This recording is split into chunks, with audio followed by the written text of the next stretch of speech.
Good morning, afternoon, or evening, wherever you're at, ladies and gents. I am Kuura Isagami, your resident tinker and meta rodder, and thanks for tuning in once again for yet another stream as I kind of, somehow, managed to try to get back on a regular routine with, trying to put some streams together. I've got a handful of plans and ideas I have cooking in the meantime, with either by myself or with friends down the pike. But with a very turbulent work schedule right now with everything going on, it's just been kind of hard to be able to coordinate adequately just how often or when exactly I'll be able to do streams. But once all that is taken care of, I'm hoping that things will start balancing out just a little bit more. But fingers crossed. For those that are out of the loop, my most recent stream, I actually guested over on my dear friend Saint's channel as we did a really nice couple-hour discussion on just kind of hanging out, making some new friends with Metroid and Fools as well, talking about indie titles and the new Switch 2 Direct and everything else in between as well. Lots of very nice discussion from there. If you want to go back and watch that, that's over on Saint's channel. Definitely worth watching. Had a great time. Definitely give all of them a follow. But that is not the topic of tonight. So tonight, I will be working on the one singular Orimeda winner that we had for this first contest of 2025. So I will actually put that up here in just a minute. There we go. Just so it's there for reference for y'all. I have to say I was really excited to see all the designs this time around. I was really hoping to see a whole lot more, but we still had a lot of really creative ones all the same.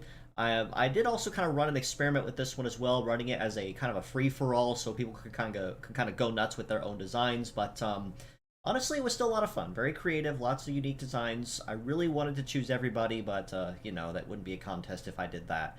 So this one here, Null Beetle by Carmana, was a very creative design. This was our first place winner for the first contest of 2025 for a very creative, bulky beetle type concept that they had going for. And as per tradition that I'm going to be enforcing from here out on my channel is any of the winners that are declared in any PRB contests, I will be making specialized art concept and posters to celebrate as the grand prize, essentially. So I'm going to go ahead and start working on that as well. While I'm at it, go ahead and do that and get my playlist up and running. And usual deal, if it's too loud, too soft, whatever, just let me know and I can make any changes to it.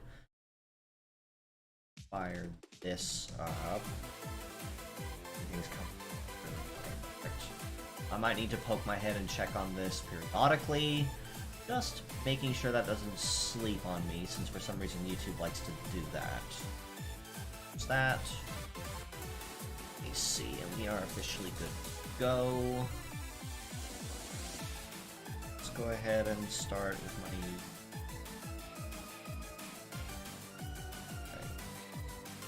and usual rule, if I end up getting quiet, I'm usually just hyper focused, so don't be afraid to just poke me in chat.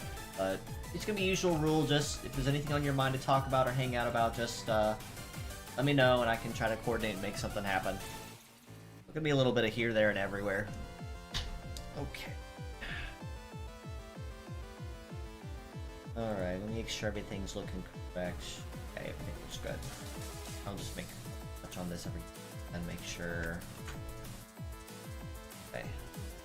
Me this over just so I don't have to.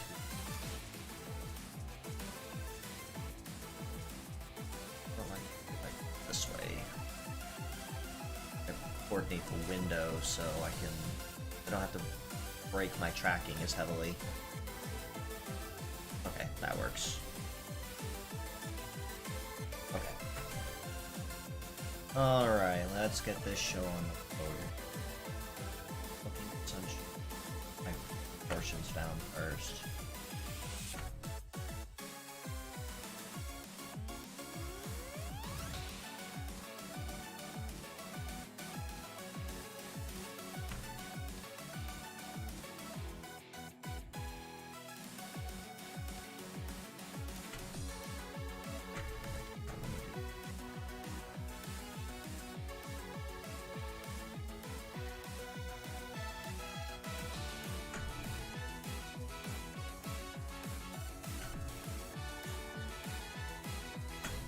Usually the front profile doesn't take nearly as long, it's just trying to get the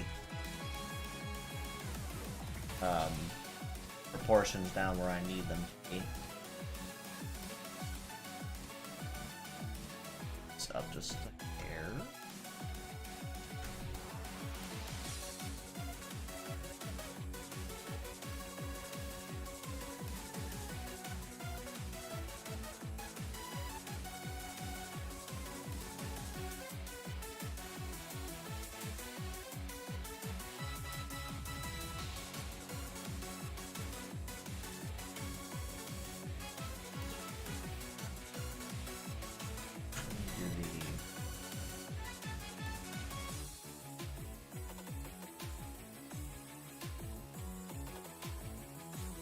I'm gonna try not taking so many creative liberties, but I'll try to do wherever I can.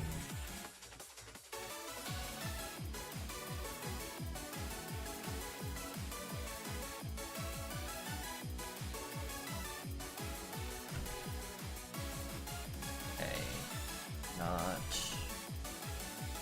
necessarily plate, so let's leave that alone.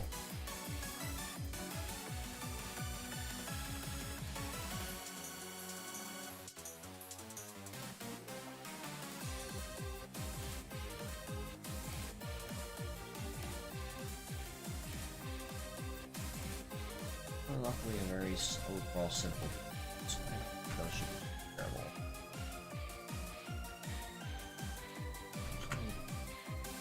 Do this proper. I don't know why I'm taking shortcuts.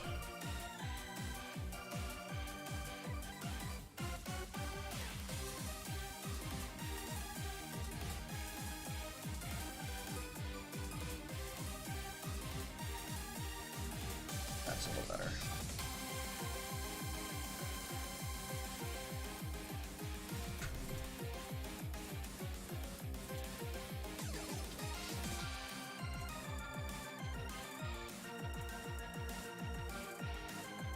Here's it's here to manage.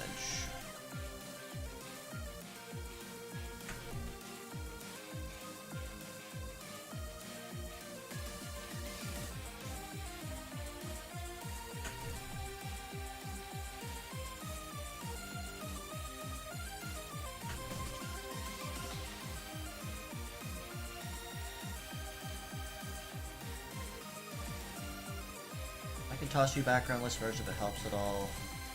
No, that's fine. It's mostly on my end trying to make sure I have the proportions right on the guide before I start working on the main drawing. I have a particular method to my madness.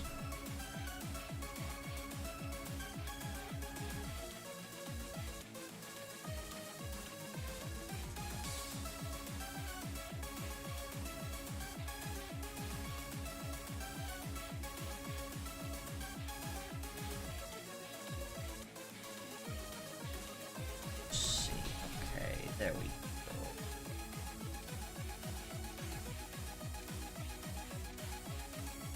Ultimately, I really don't think Null Beetle is going to be too difficult of something to work on.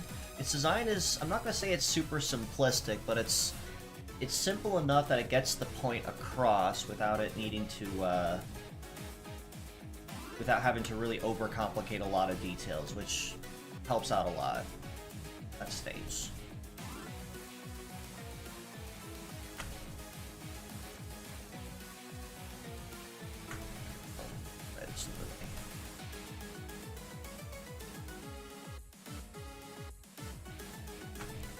This, of course, is going to be the final. It's just mostly just putting this together. I have a guide of what I'm doing.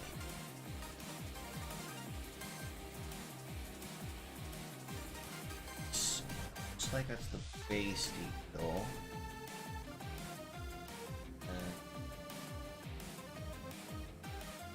Backside. Just to kind of so there's my guide. Super complex.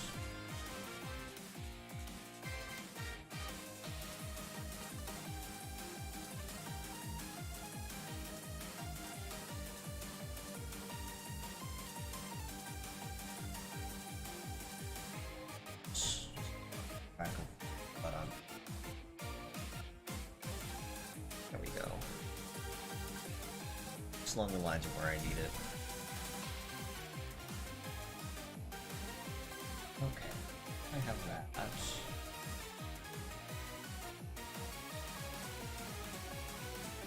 Pick it up. That stays at 15. This goes. Okay, let's see. Had the head a little rounder in the guide. I love how I was drawing on the right layer.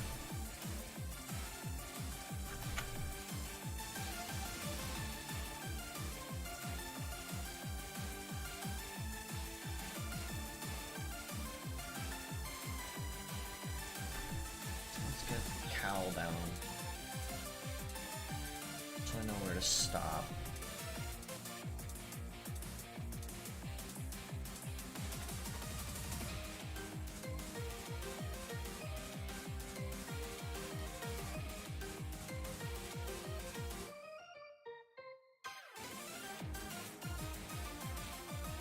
About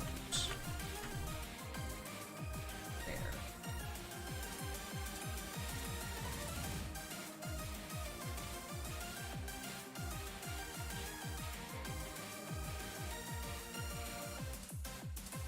Double up on this line. Okay, no, that seam's not there. My mistake. So let's see.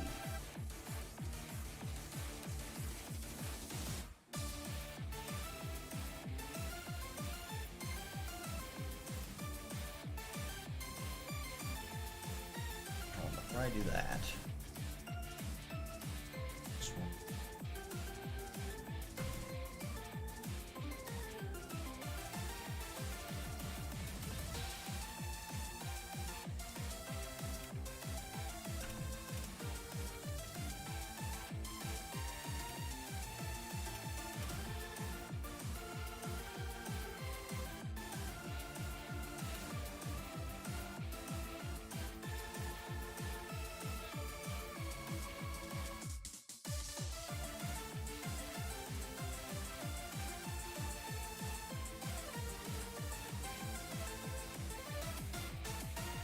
Let me do this the other way.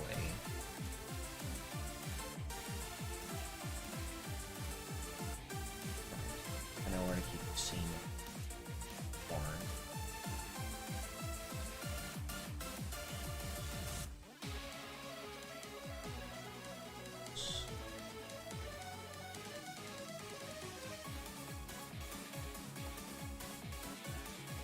Try this.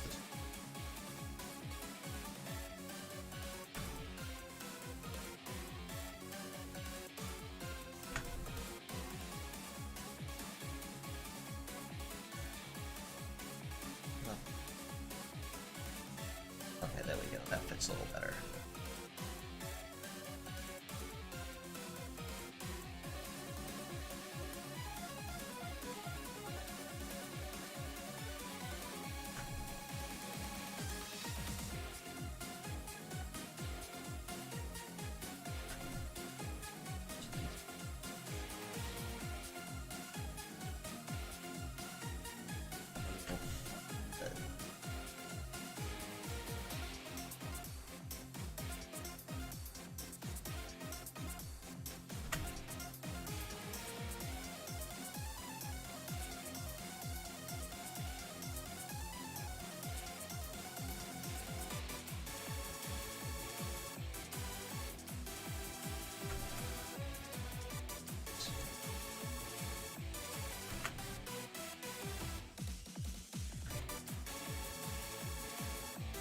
There we go.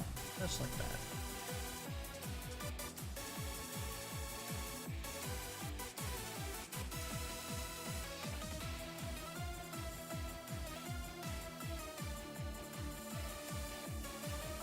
Perfect.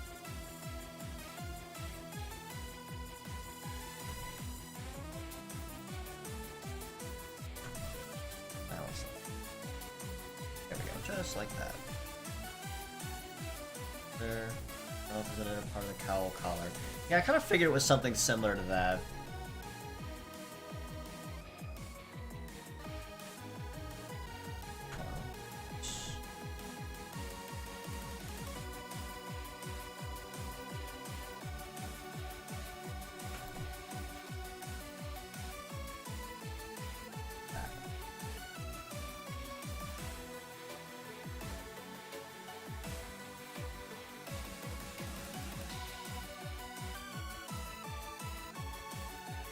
The mini arms on here was a really creative idea too. I like how you pulled that off.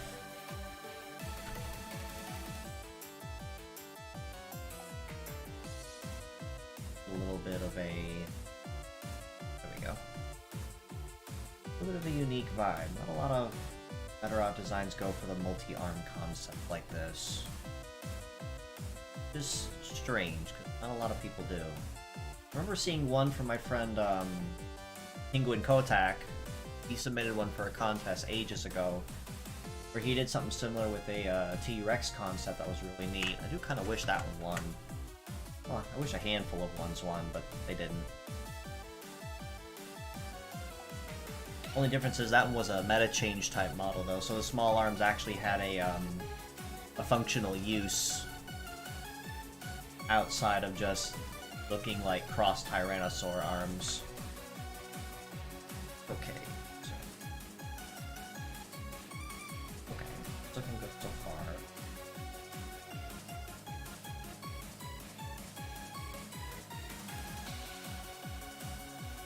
You wanted to photo for specific. That's skeleton.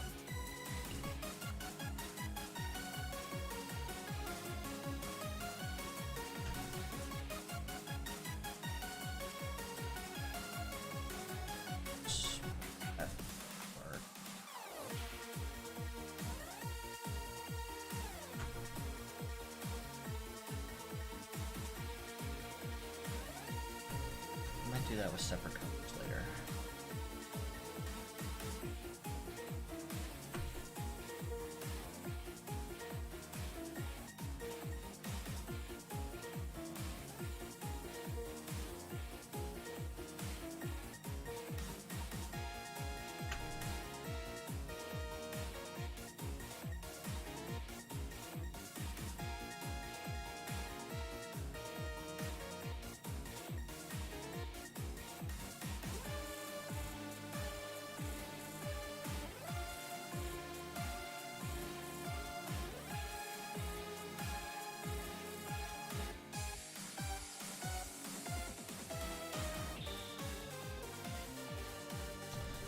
Gem.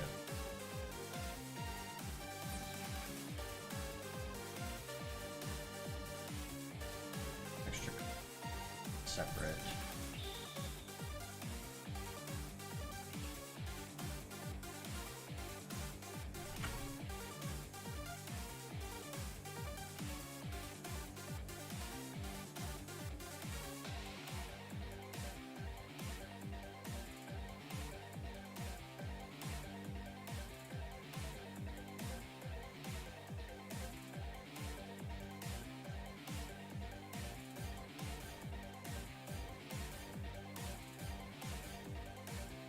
So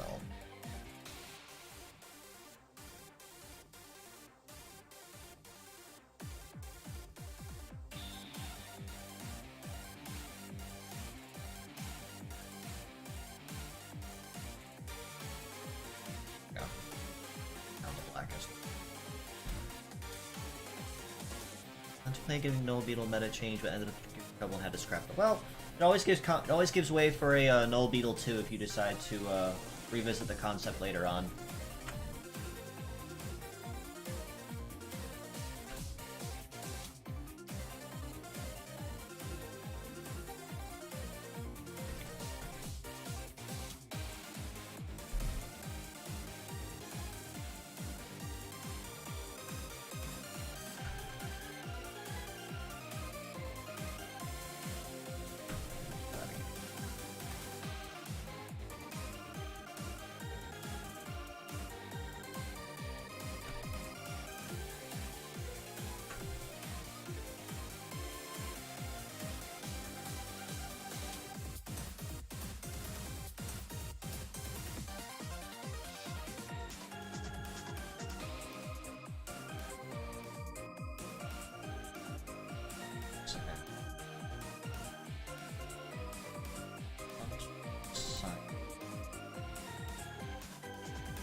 side of the leg. There.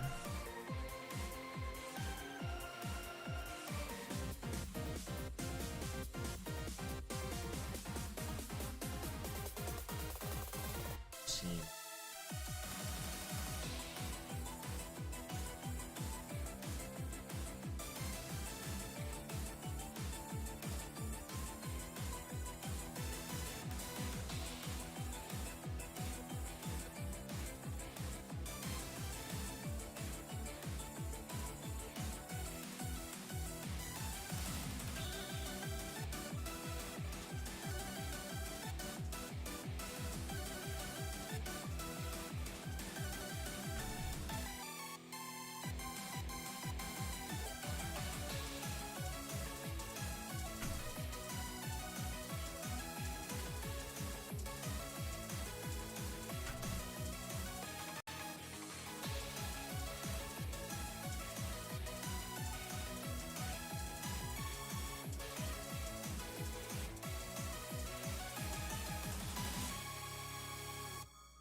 There. Something.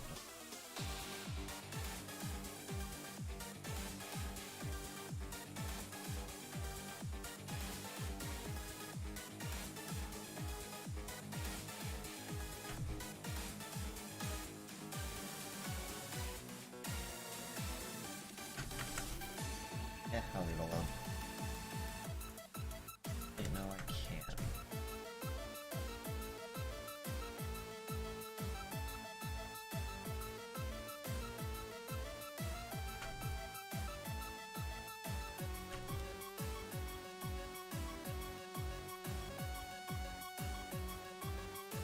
Small C. There. That works.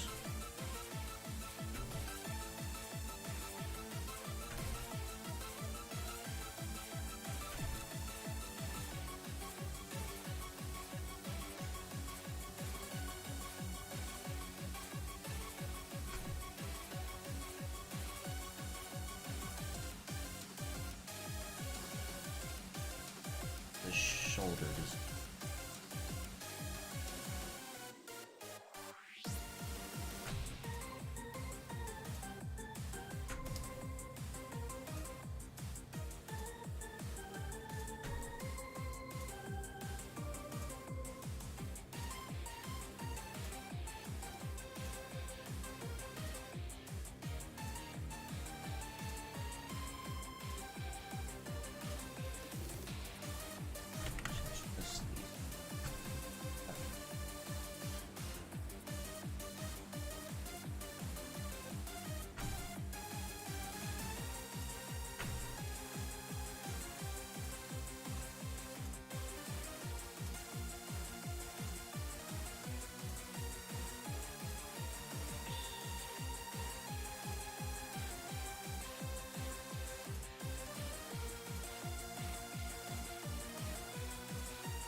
I was looking for.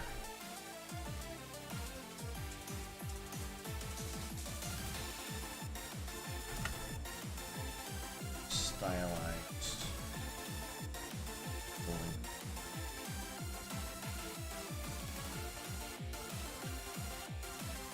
At each point, yes it is.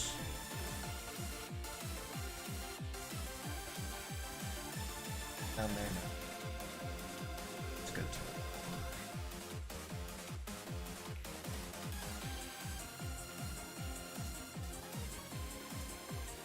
Okay, yeah, we're good.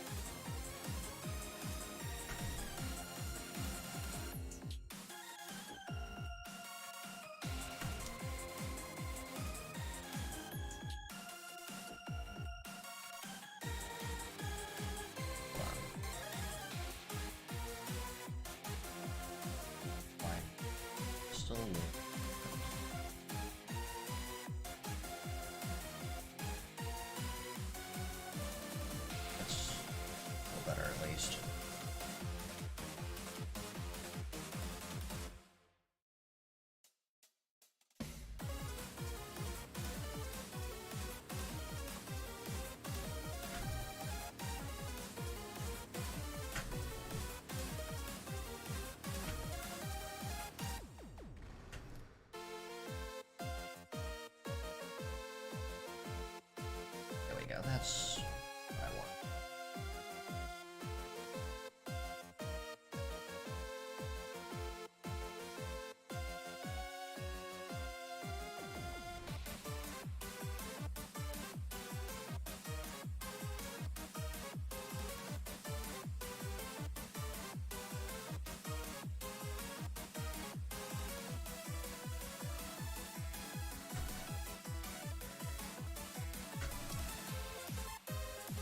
There we go.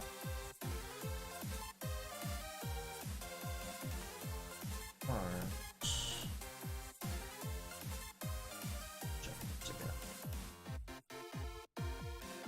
So the left arm not have.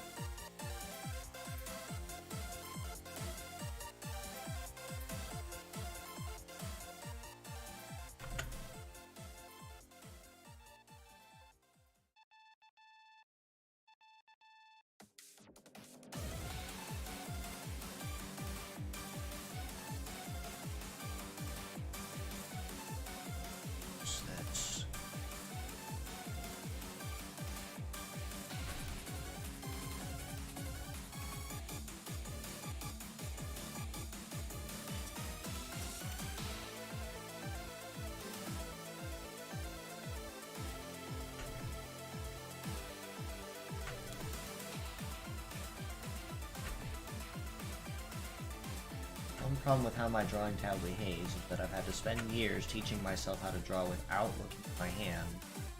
Well, for the most part, I can do it fairly proficiently.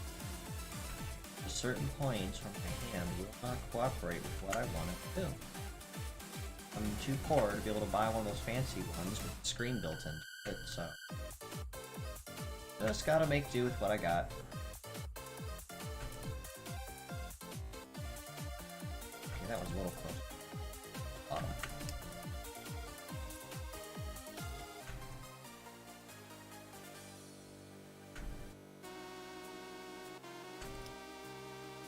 Just get one good line going, then I screw it up some.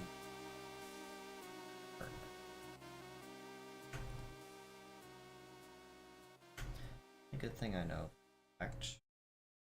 That's close. That it's symmetrical on both sides, so I don't have to do this a second time. Very happy about.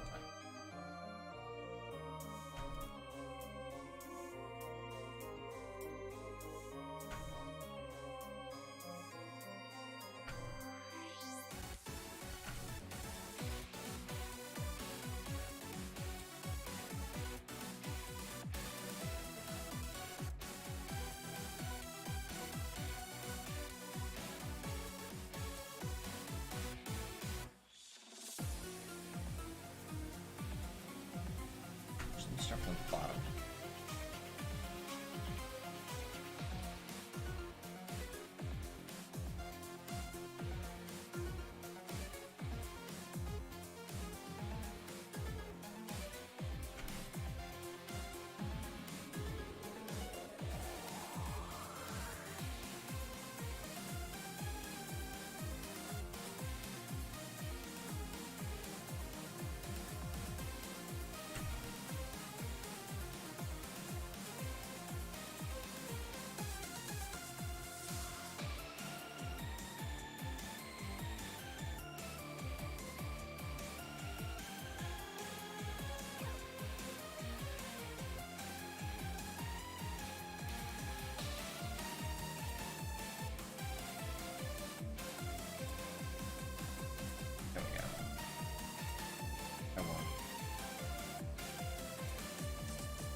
I'll make this work.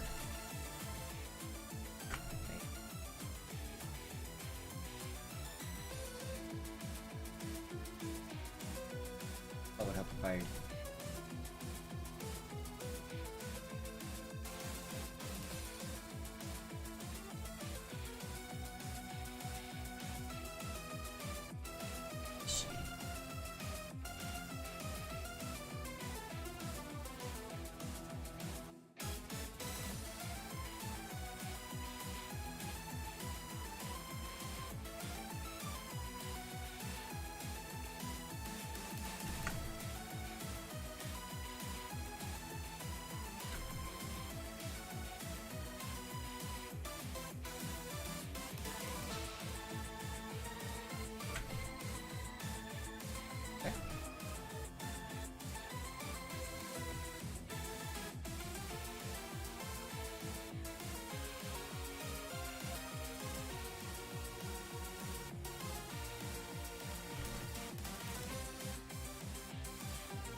same old.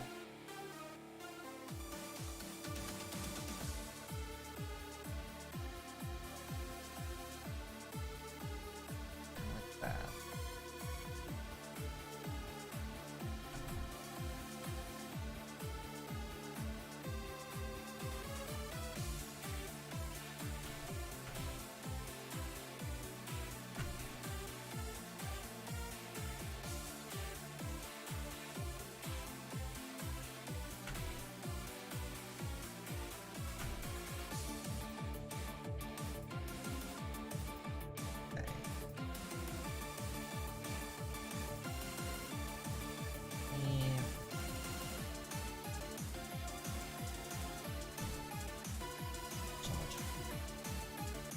Side.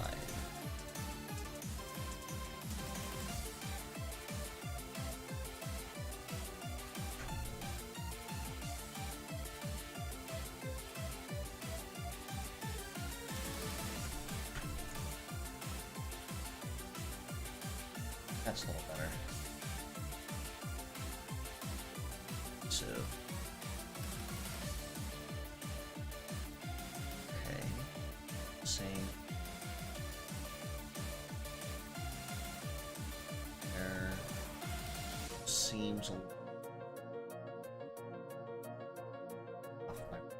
Yep. Right.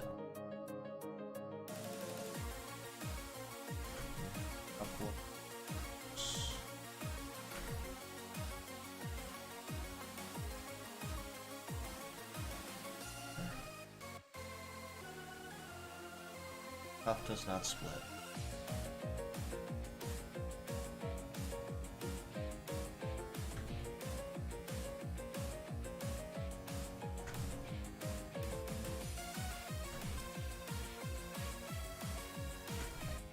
And cuff right with me.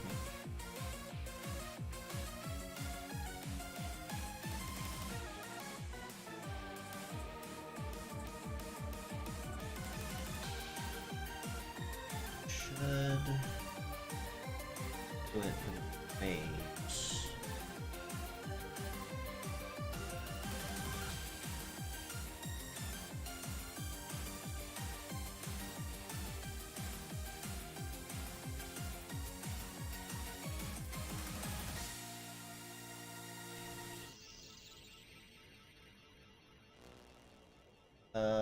Cyrus, I do see you in my chat. Welcome, welcome. Thanks for stopping in.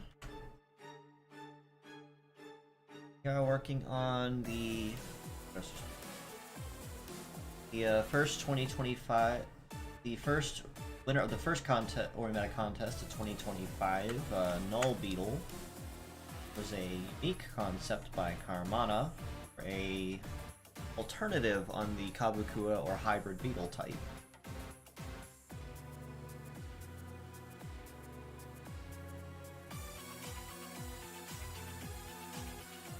Color swatch next. Don't need that for.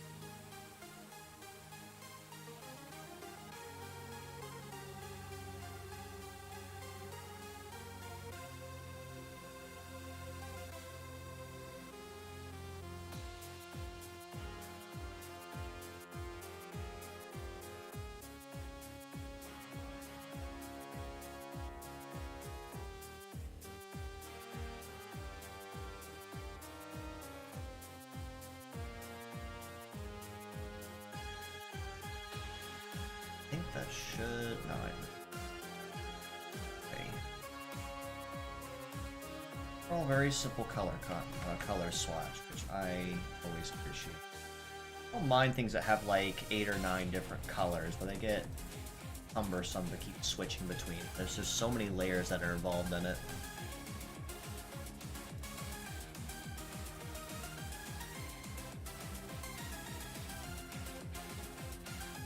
Like I said, not that I mind. Not necessarily a bad thing. I think when I did my Link Orimeda for fun back a few months ago, that sucker probably had at least 9 or 10 different color layers, I think, between all the different swatches I had to jump between. Which, like I said, I don't mind. It's just kind of a headache.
Right. I'll figure something out there.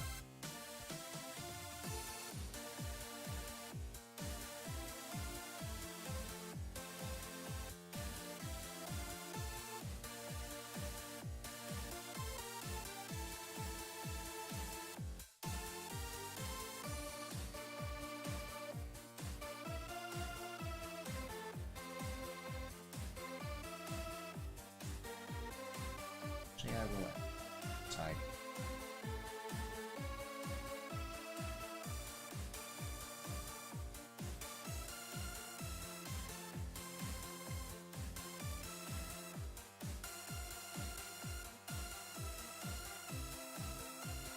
A black present.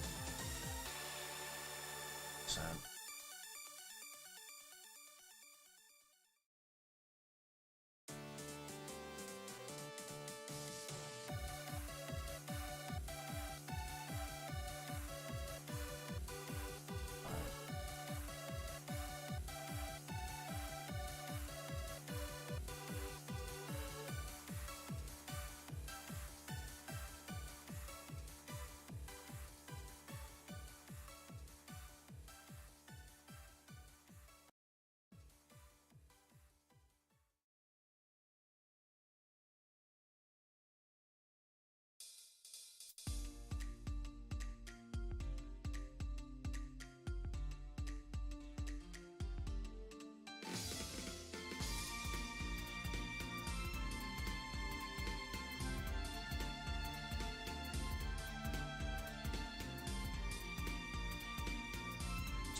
Oh, I probably did not add them, but I can do that here briefly. Hold on.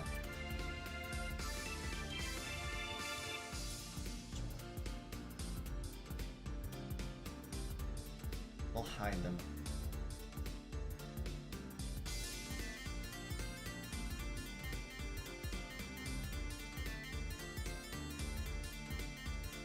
Super.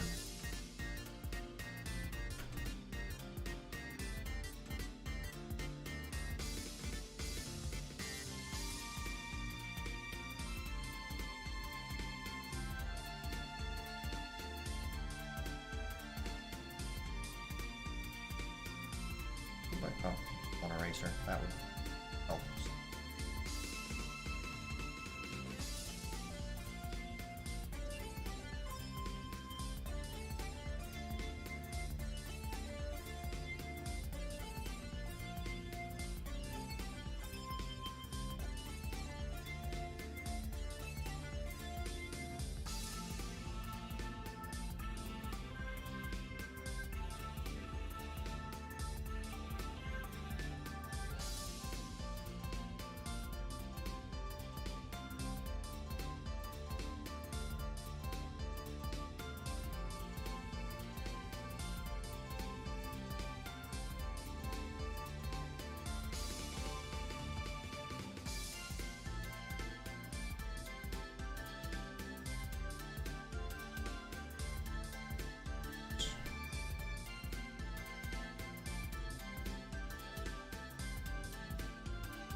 After.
Get that after I get them.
These minimal OCs, do you start using a Lego as a precursor to build or build a movie?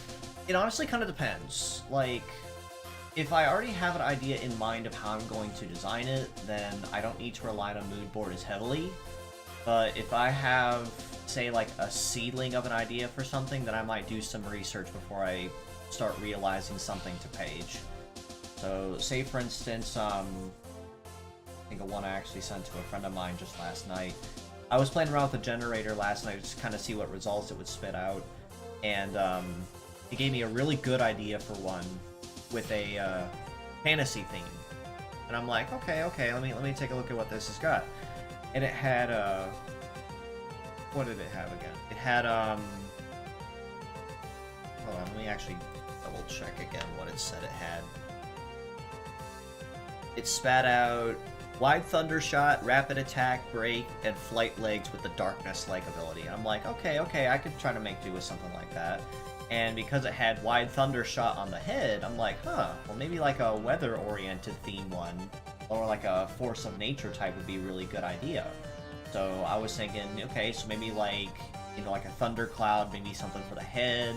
A rapid attack arm could be like debris or a tornado of some kind.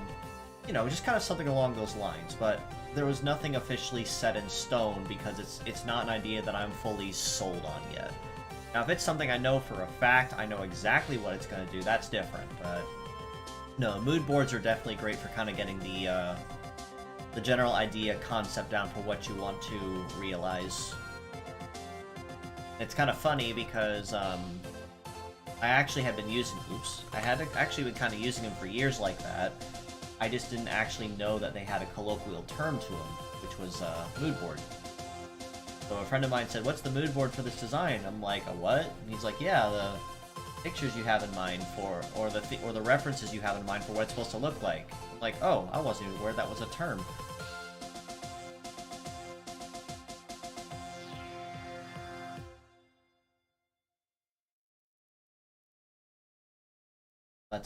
But yeah, the generator honestly helps make things just a little bit easier.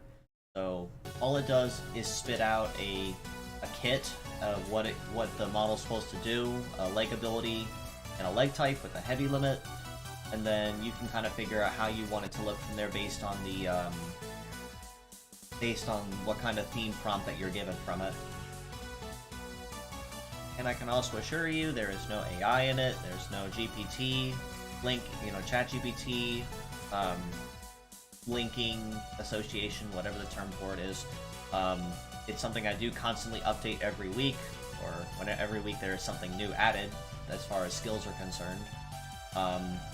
And every time there's a contest ongoing, I usually try to make a friendly reminder that I do have it, because it has every skill listed in Medarot S, so it makes it a whole lot easier for trying to figure out what it does and kind of give it some cohesion in relative to official models that are in-game.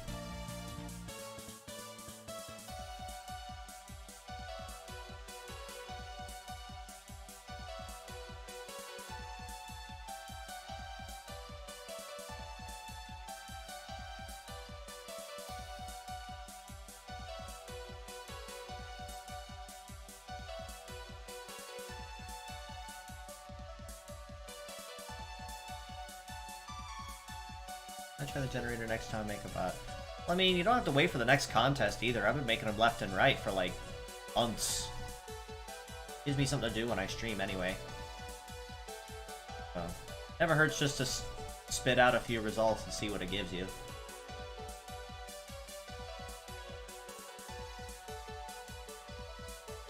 The ultimate trick really is just trying to figure out naming conventions, since it's got to be under 8 characters in Japanese. In katakana, no less. That's kind of my big holdup with trying to figure stuff out, but otherwise, it's not too terrible of a time. Like, you can still kind of figure it out before long. I'm actually entertaining an idea with another streamer friend of mine about doing an Orimeda design, a collaborative Orimeda design with them on stream, where I do something similar to this. The difference is I just wouldn't fully flesh out the idea, quote-unquote. Like, I'd only go as far as, like, the frontward art, and then we just kind of talk about it, see what we think, and then any chat in question, you know, can pop in with their ideas or feedback with it too. I'm still figuring out the details behind that one and when exactly I want to coordinate that, but again, it kind of is reliant on when my work schedule balances out. Because even though I stream in the evenings and it shouldn't, is a better term, it's still kind of something I want to pay attention to first. Just make sure that it's behaving as it should, and I don't come home completely exhausted, you know, super late one evening and find out, oh crap, I still gotta stream. And then have to quit on you guys, you know, like an hour before stream time and said I just wasn't feeling it. Oops.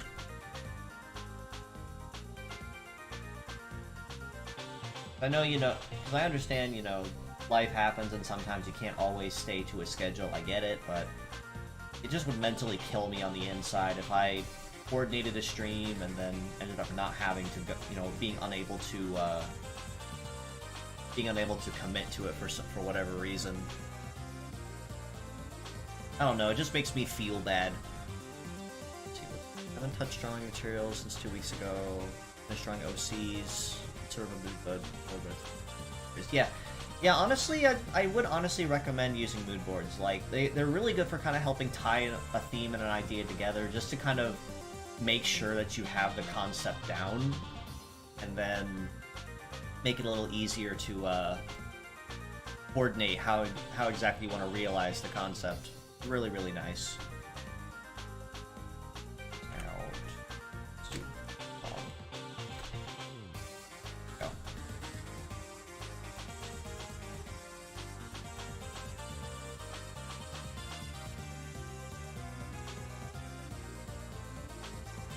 This is the...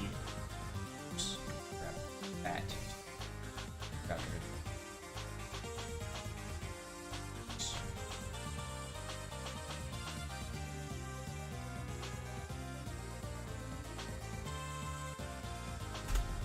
Go. 3 layers on this sucker, so I have to grab all 3.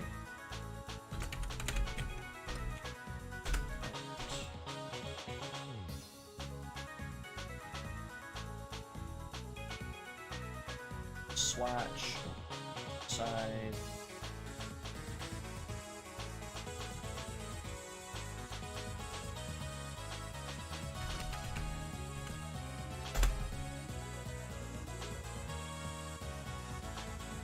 I don't think I'll need to use this again after I'm done with it, so last couple pieces I want to work on. Camera.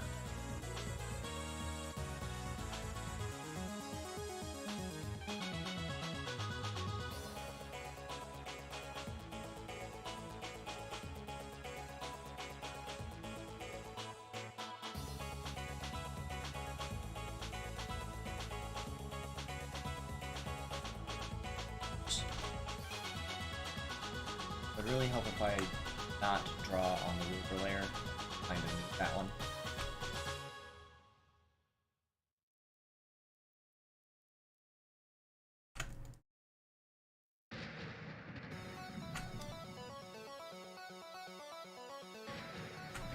That wide. Go.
extend this up.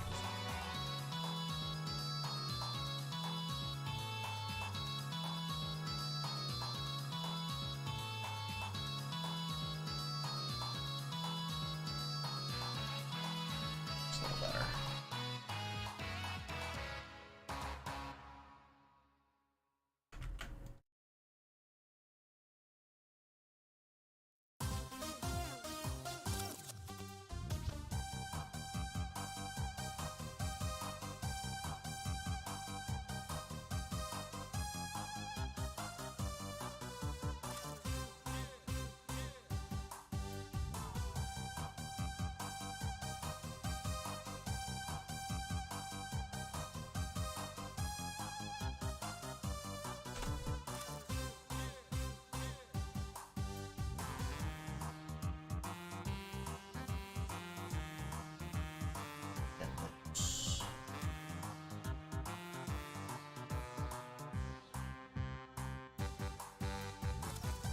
This first.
Cowling.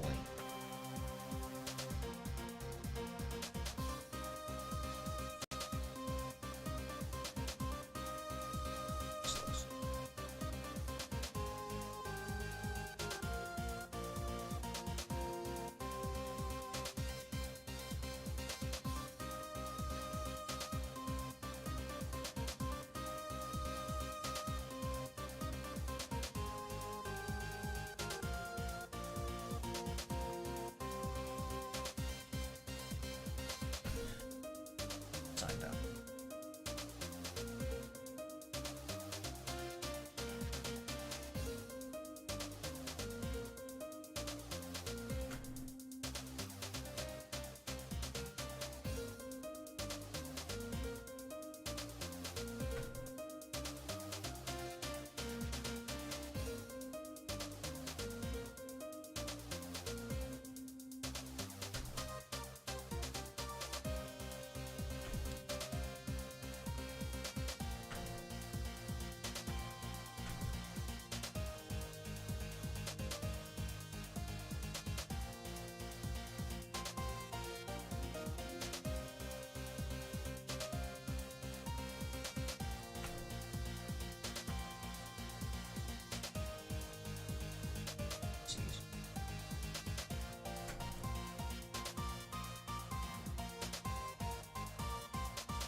Balls. Upper three.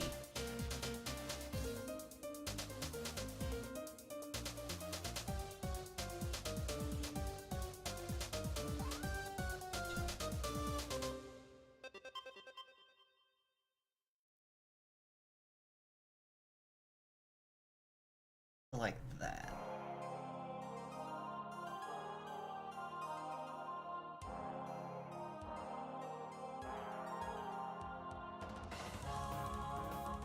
Oops.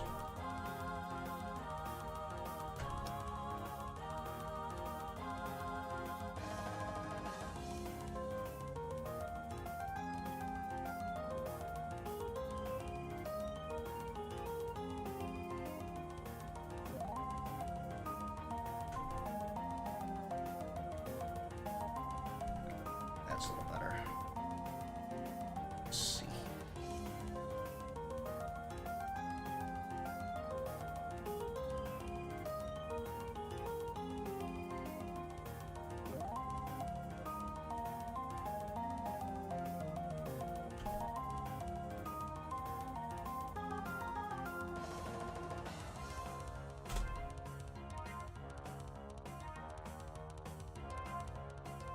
Size and close up.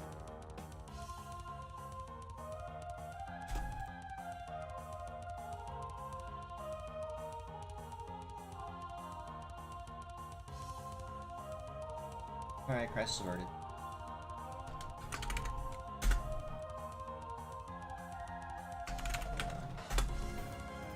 Five cup. Order.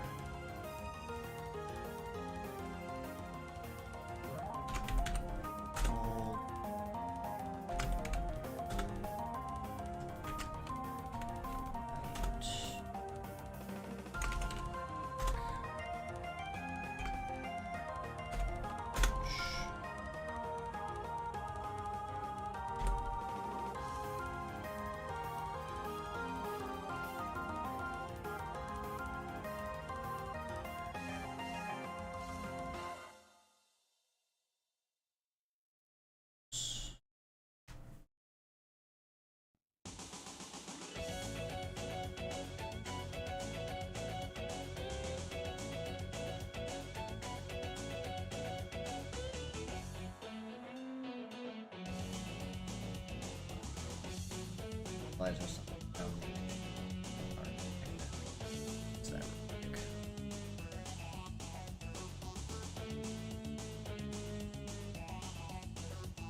Lies.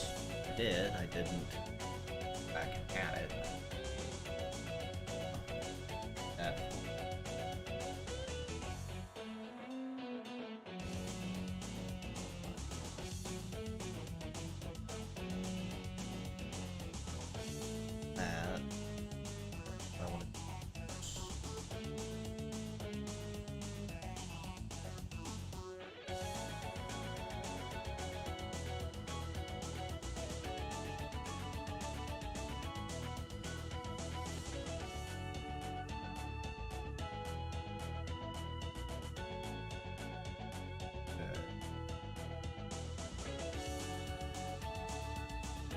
An hour 15. That's not bad. We're making good progress.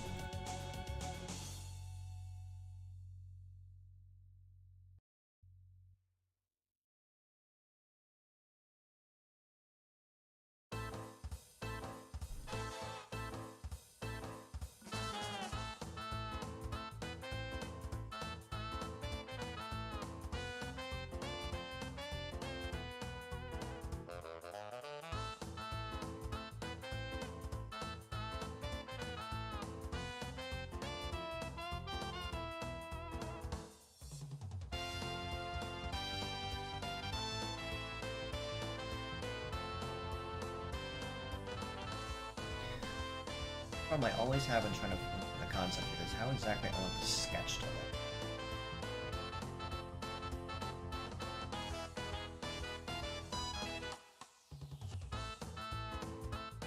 Actually, that top spot open.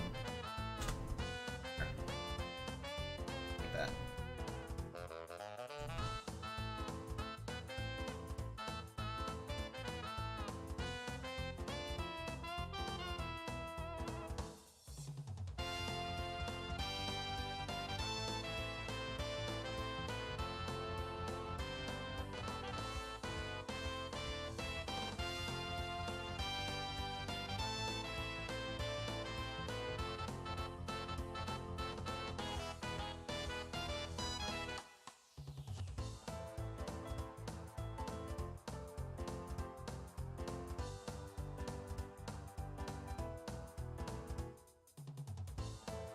think I might have something.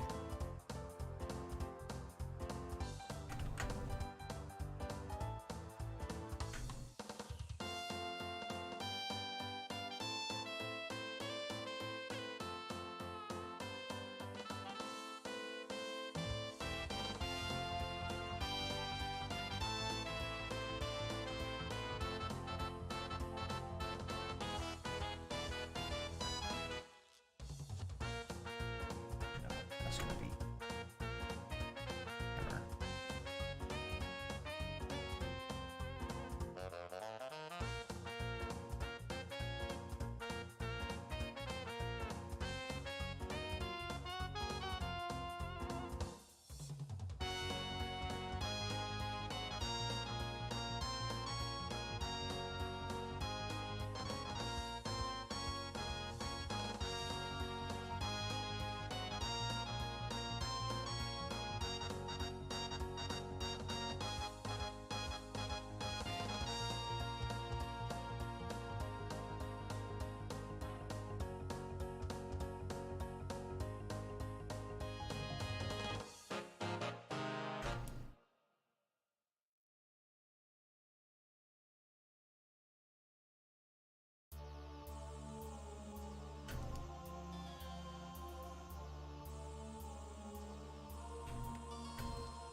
Here, oops, dull.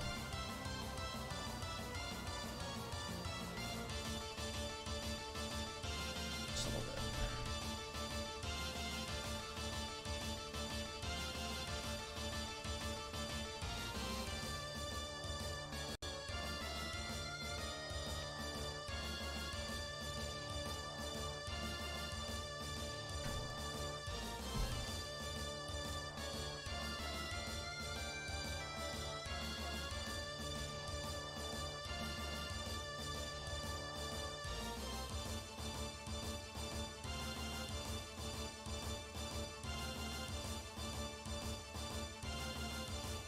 Those lines might give me what I need in order to get most of this done. That's my trick.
start for the day.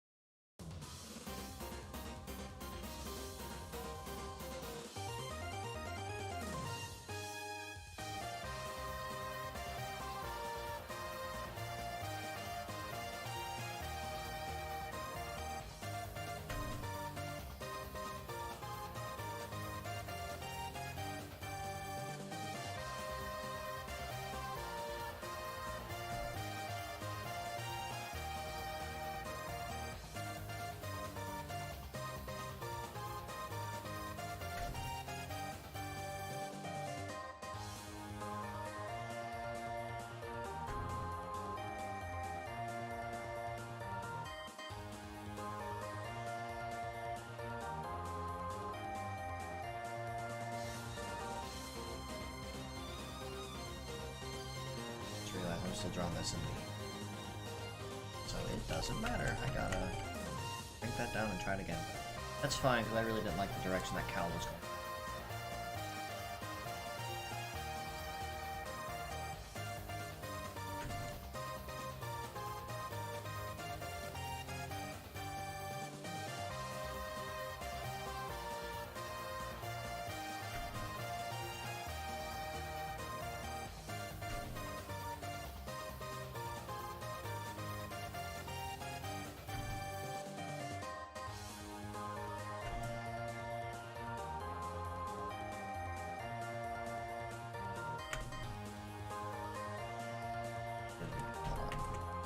Smaller. Well, let's just start with the head.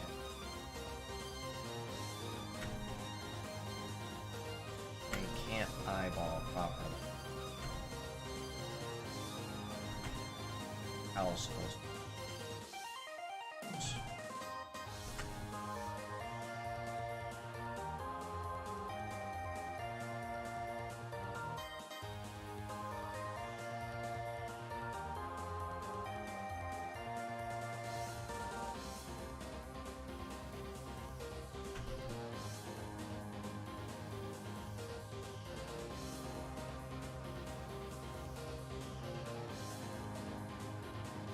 A base reference where I want it first. I want to overcomplicate.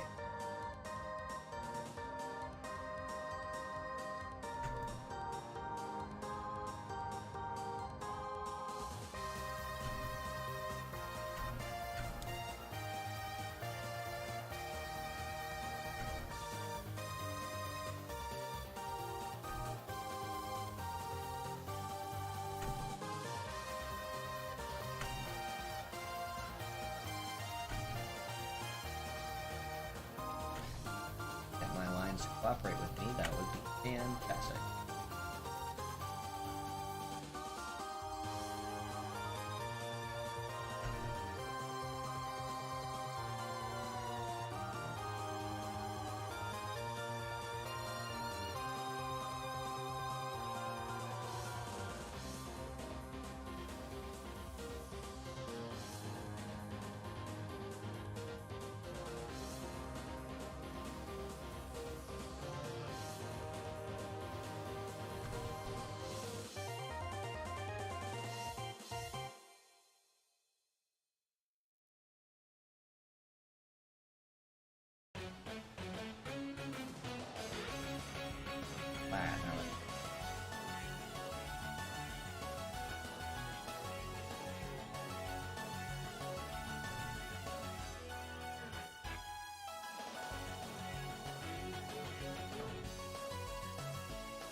shape I'm looking.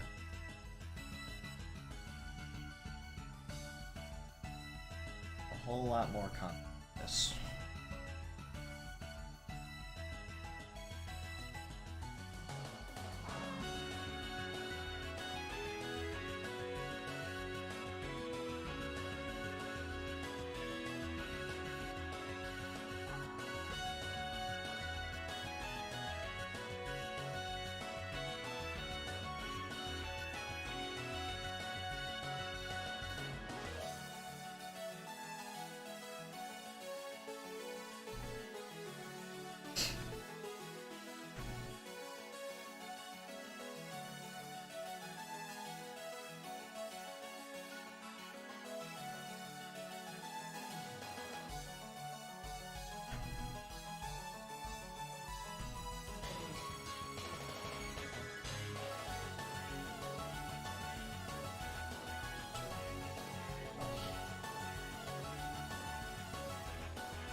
I really don't know why overcomplicate.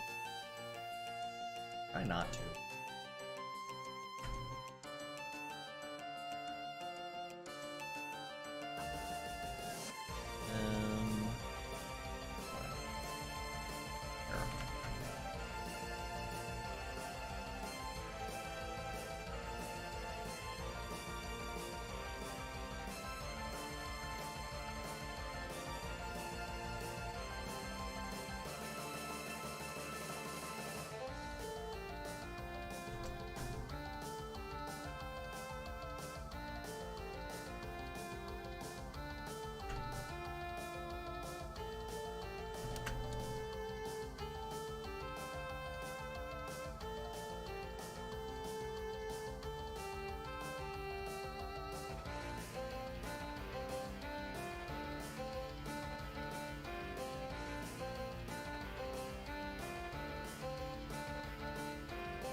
I can make that work.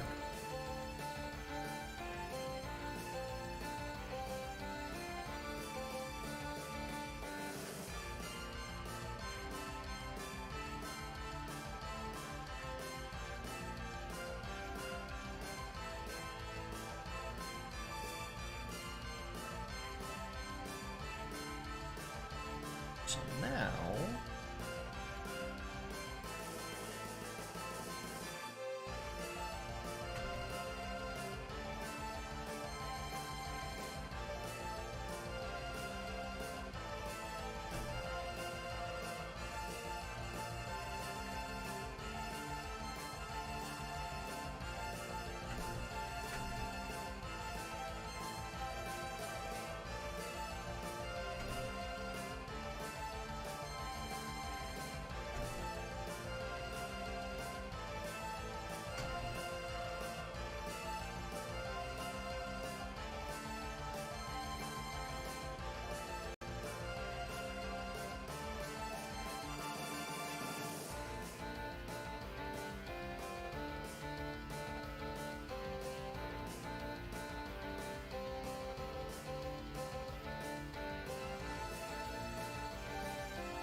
there we go, that's better.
creative with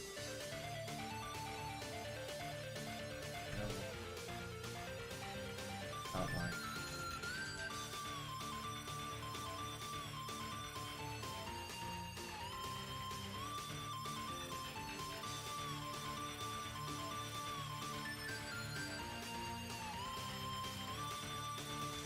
A swatch. A swatch.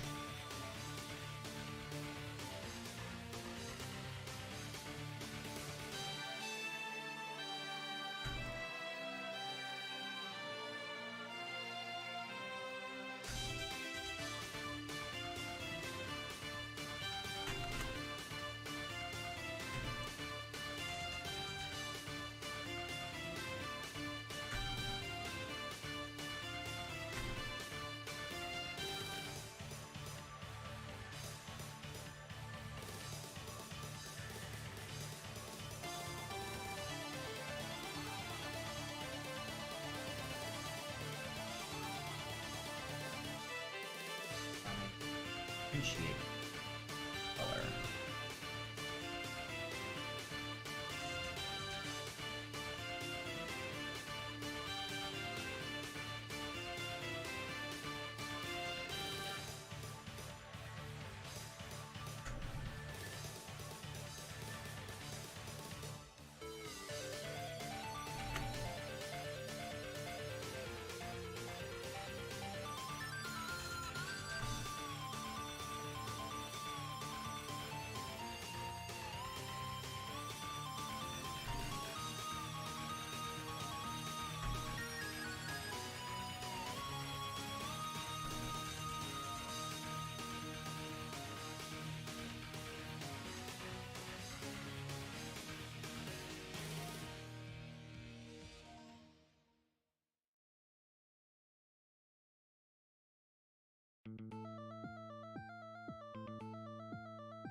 All right.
Essentially what we want.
does not like me. No, I don't think it really did, but I ended up settling on a really awkward angle.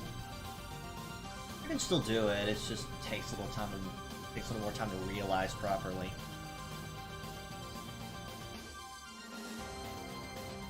Let's see here.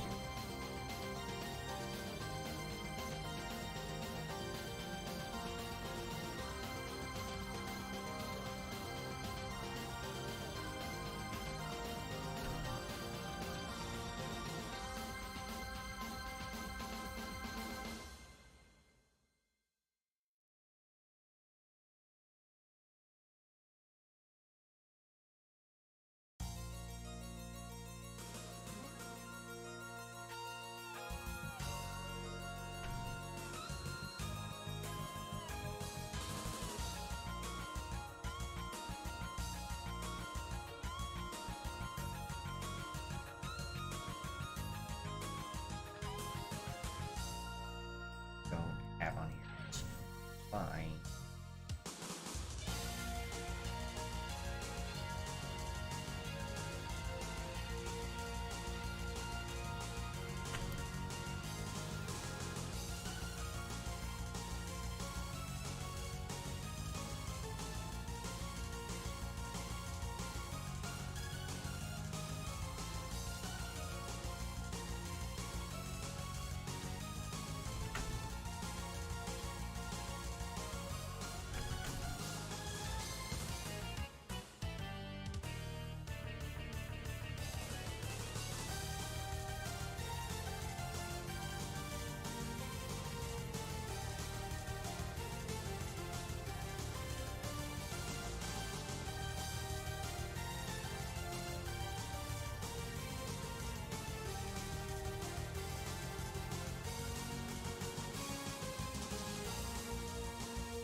First helps and counter.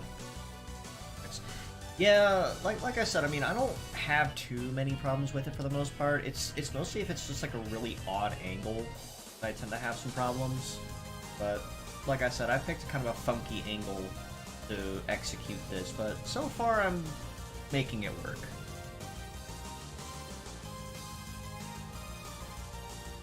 I just have to keep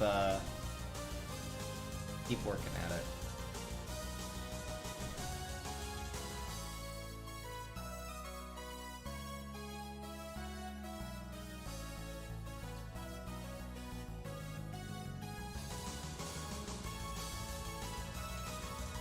That's the wrong way.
Alright, that works.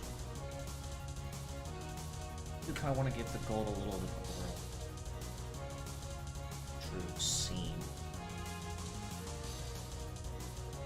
A little depth.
That's better.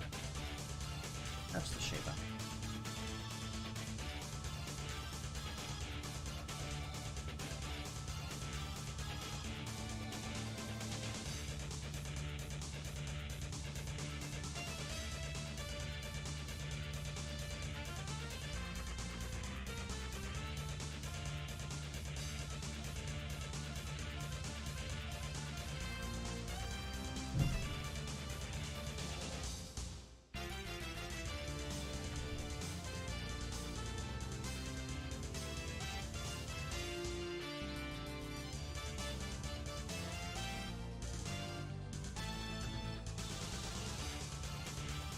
Backwards.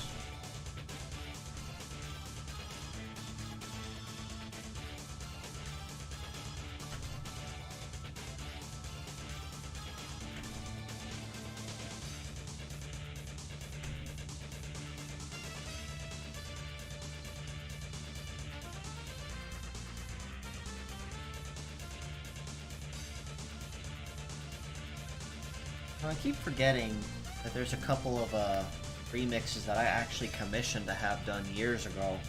A really awesome cover artist.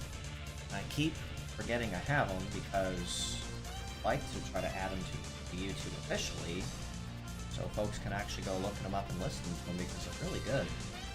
You guys know? You guys happen to know who Gab Ocarina 96 is? here on YouTube.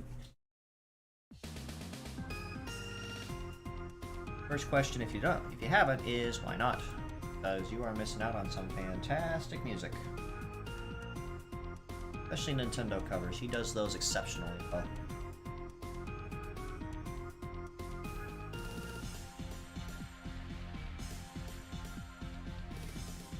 He's a faint bell. I had some of his covers in my playlist originally, but then YouTube decided, no, you can't do that and copyright and slapped me for copyright with them, so I took them off. But no, fantastic stuff. Highly recommend taking a look at him. Super nice stuff. Super nice guy. Especially if you like Nintendo covers, like I said. That guy is like second to none as far as the work he puts into them. But I commissioned him years ago, a few years back actually, for a couple of Metarock covers. One of them was the Metarock 5 Row Battle theme, kind of like what you just heard. And the other one was for Galaxy Combat, the boss battle theme from Navi.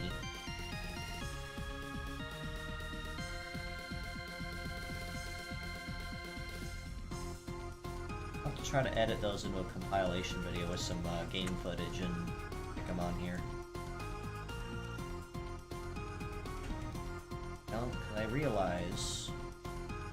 realized early this afternoon, as I was thinking about it, I have both Dead Quasar and Zero Suicide, which are the models in question that use that theme.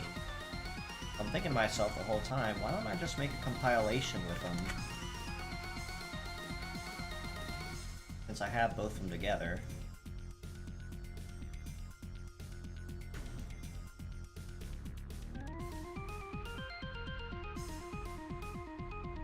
That'll be an easy 1-hour project or something. I don't know. I still have a lot I gotta work on with my 4-year anniversary here coming up in a couple months. I kinda have some assets thrown together for it. And I kinda have like a very vague idea of what I want to do with it. It's just trying to finish that process out is what's taken forever and a half.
Wrong layer.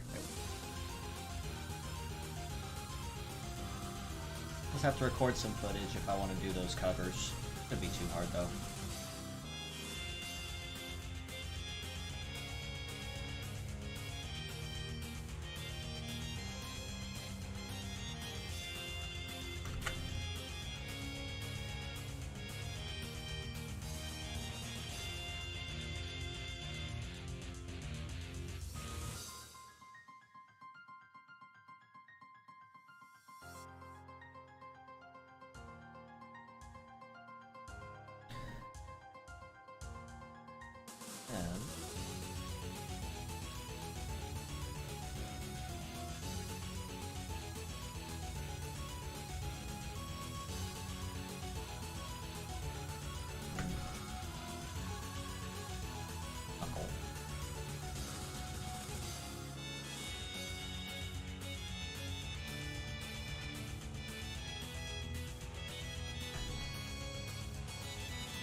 What did I do for April? What did I do for April Fools? I did nothing for April Fools. I did everything I could to make sure I did not get spooked or pranked. But, I guess I could say if I did anything, it'd just be my usual meta news as per my usual. I gotta hand it to Metarod. They certainly know how to, rile folks up. They certainly know how to do it right. Because their April Fool's Day, their April Fool's prank this year was, surprise, we have a Godzilla collaboration and you all are invited.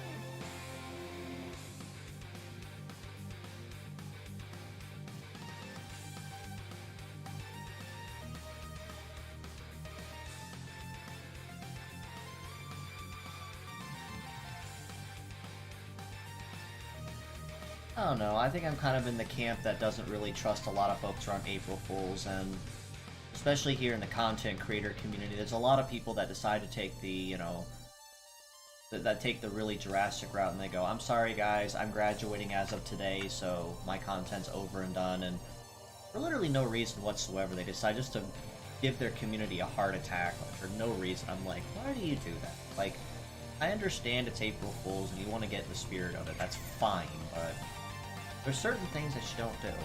Especially people that, like, donate and support you. Like, why would you do that to them? Then again, I'm probably of a very rare variety that looks at things like that, and I don't know. There's a lot of things in the content creator community that, even 4 years in, make 0 sense to me. So I usually just learn to kind of stay in my own lane. Usually what I'm pretty good at anyway, and given that there's really no other unofficial, I guess I can call them metatubers here on YouTube, I'm kind of pretty good at it. Stuff here in the meantime.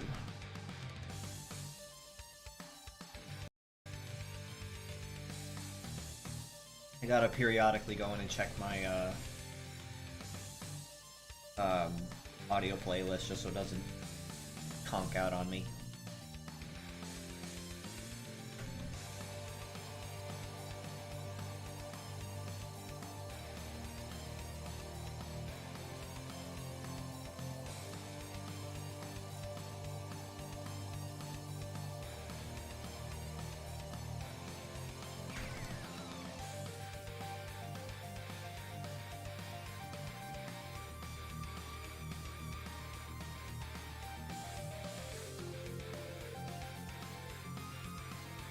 The YouTuber mentioned they can track your activity on their channel.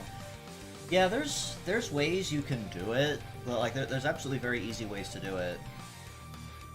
Well, depending on how you do it, there's kind of a way that you can actually keep track of it, like through analytics. So like, how many average clicks do you have when people watch your videos? You know, what is the usual viewer count, viewer average? You know, there's ways you can do it, and YouTube does give its content creators tools to do so. But, in fact, there was actually one content creator I was reading, and he had something really creative. He actually gets his chat really involved with his stuff. And there was one video that he posted where he actually had his chats, what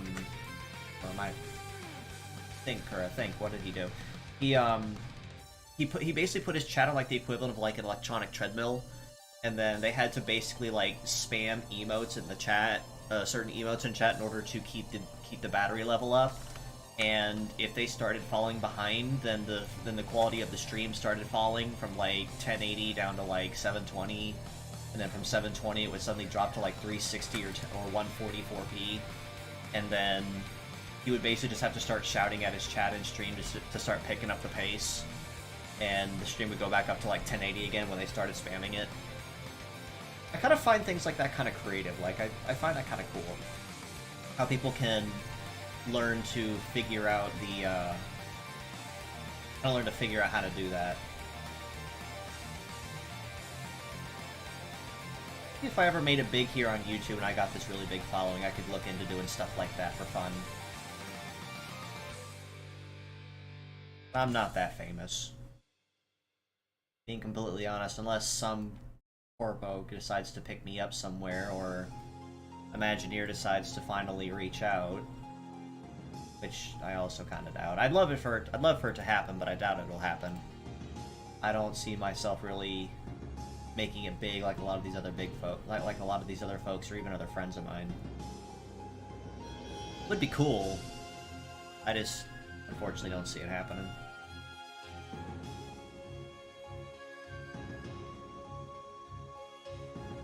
That won't stop me from delivering the meta news, though. I'm gonna do that anyway. Like, genuinely one of the only things I look forward to each week.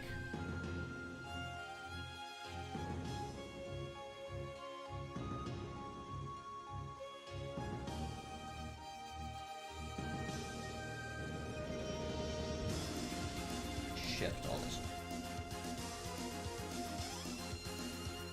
Just not all of that. That. Now shift it over. There you go. Right there.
He's official Western Meta Route rep. I'd love for that to happen, honestly, but unless I have someone who's like really big in the content creator chain, like start really seriously advocating for me and even trying to make call-outs on my behalf or something and say, you know, hey, you should take a look at this guy over here. He's a friend of mine who's been doing this for like 4 years now, and there's no one else doing it. You might be interested in him, you know. It'd be nice, but I don't know how much I'm able to do here on my own is kind of the catch.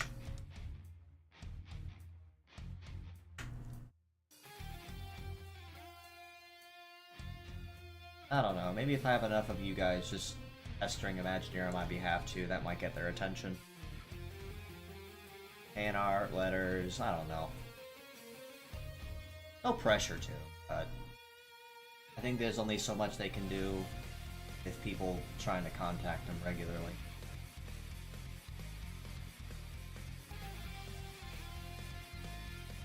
Honestly, even just being a designer for him part-time would be a dream come true. It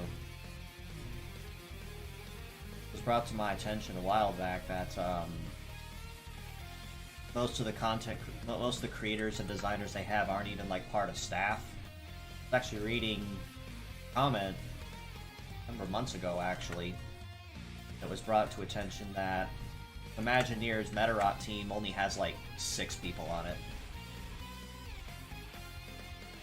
Like, honestly, for a team that small, but they're probably also, you know, it's probably a dedicated branch, so it's not like a whole team that's like all of their devs. I'm just over here going, I'd love to be member number 7 if y'all have me. I'll get better on my Japanese purposely. I'll bone up on it for y'all. You just gotta tell me when.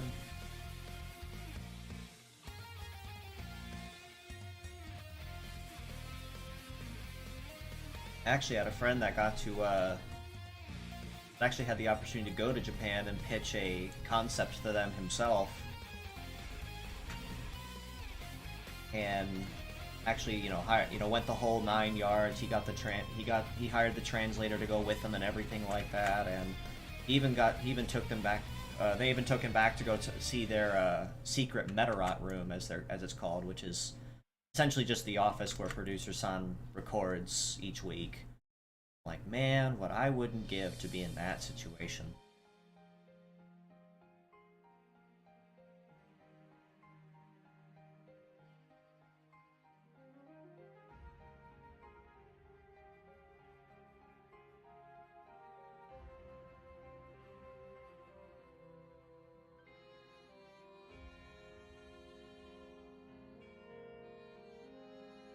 I don't know. I like to think it's maybe just because they're still trying to settle everything with the whole trademark lawsuits, and this is still kind of in its final stages. That's all I can really think of.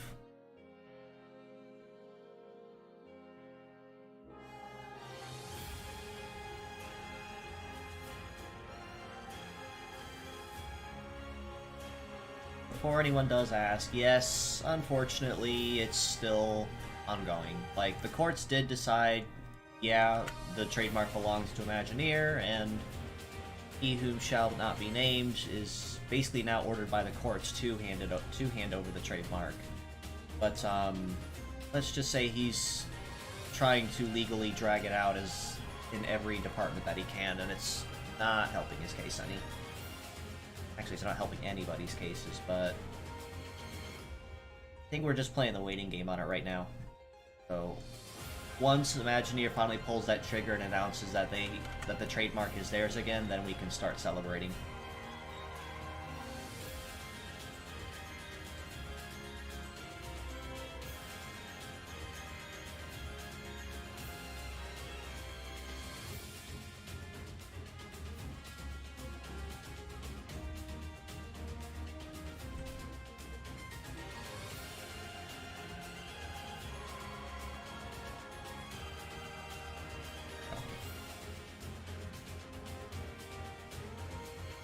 Make himself look worse in the court's eyes. In a sense, that's kind of what I'll choose to believe on it. Is that him stalling and doing everything he can like this is not looking good. I was actually looking at it earlier this afternoon too, and it was brought to my attention that apparently his game, quote unquote, couldn't be found on the App Store anymore. And I'm like, hold on a second, that's news. Let me go look at it. And turns out, yeah, if you looked up the name of his old game, you won't see it on there anymore. So I'm like, cool, progress. That's amazing. And I'm like, hold on a second, let me keep exploring this a little more. And turns out it's gone. Yeah, like the short answer is yes, it's gone. But it's essentially delisted. So the page still technically exists, but the only way you can get to it is if, someone actually like saved a link like 2 to 4 or whatever years ago. It cut off on me, didn't it? Oh no, it reset, so I started back up from the top. Oh. So it's been delisted. That's progress. We'll take it.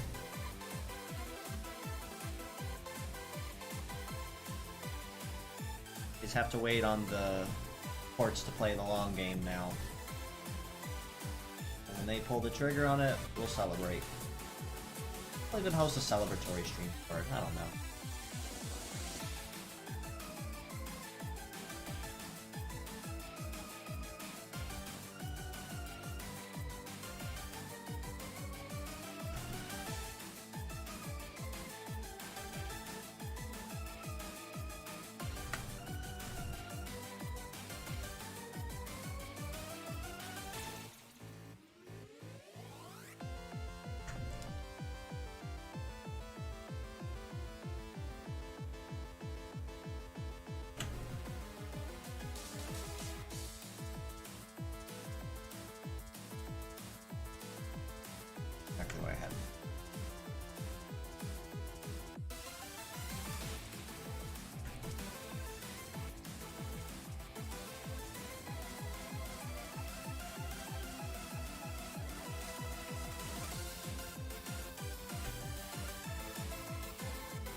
That's closer to the shape I have in mind.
My play was over 2 hours. That's not bad.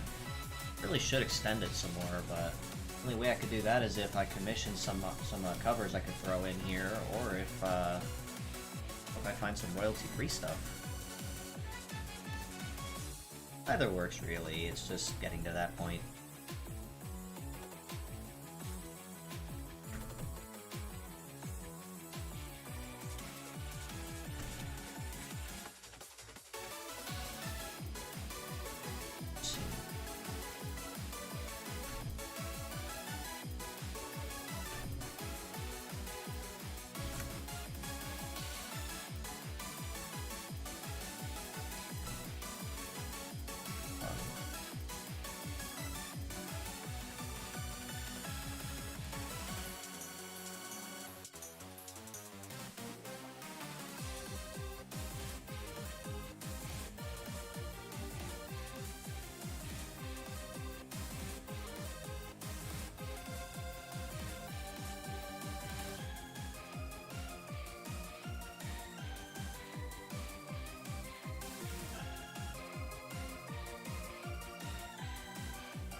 Back to work.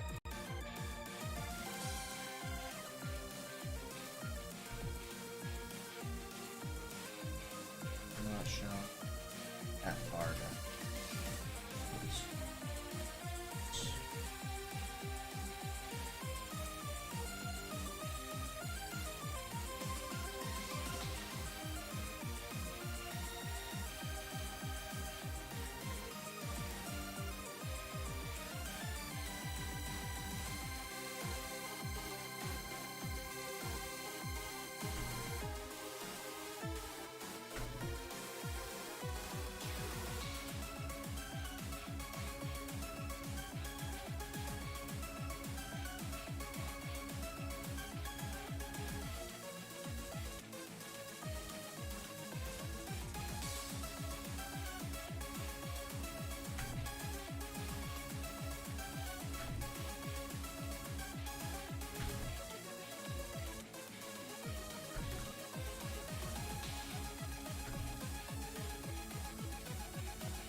almost.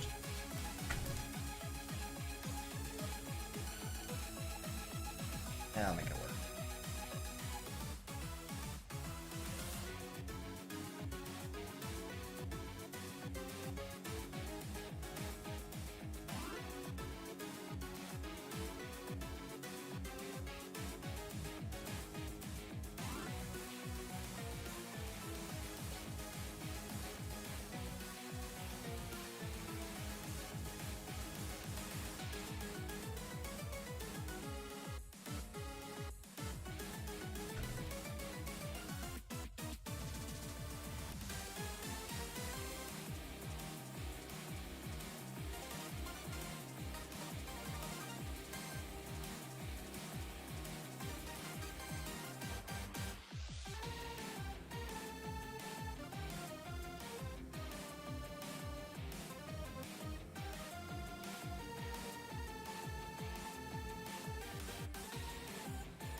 But anyway. Along the side.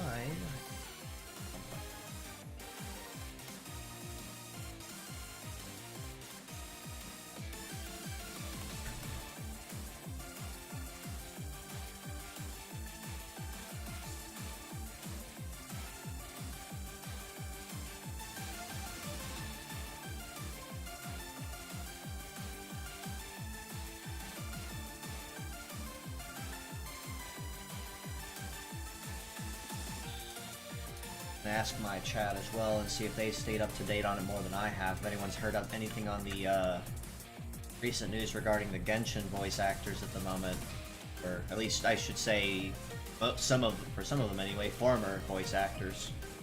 As I know a handful of them kind of nuked their careers over the last week and a half, 2 weeks. Can't imagine that's going well for them.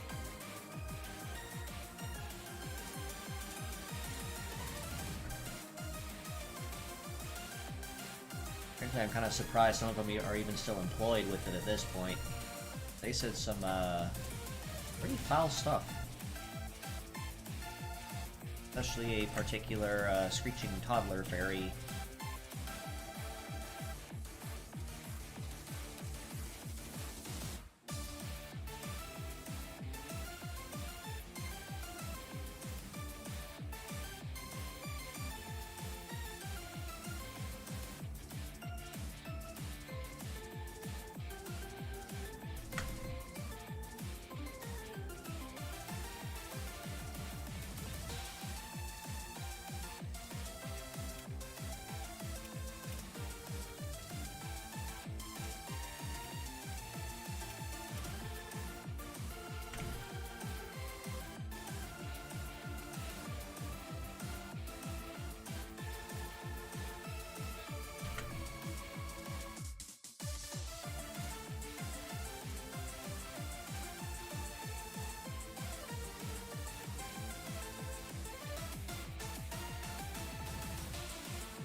Honestly, I might be consider me old-fashioned, but when you're striking for something, like, isn't the usual rule, like, you completely don't touch anything to do with it cold turkey until the needs are met?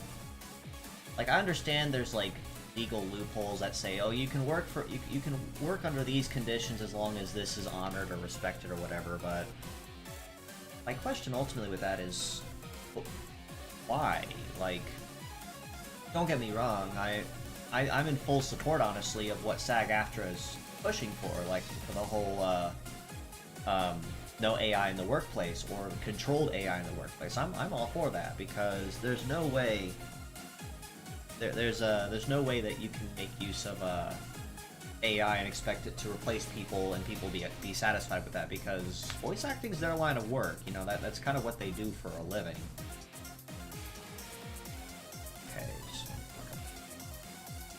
And I think a lot of these bigger studios that think they can try to get away with using AI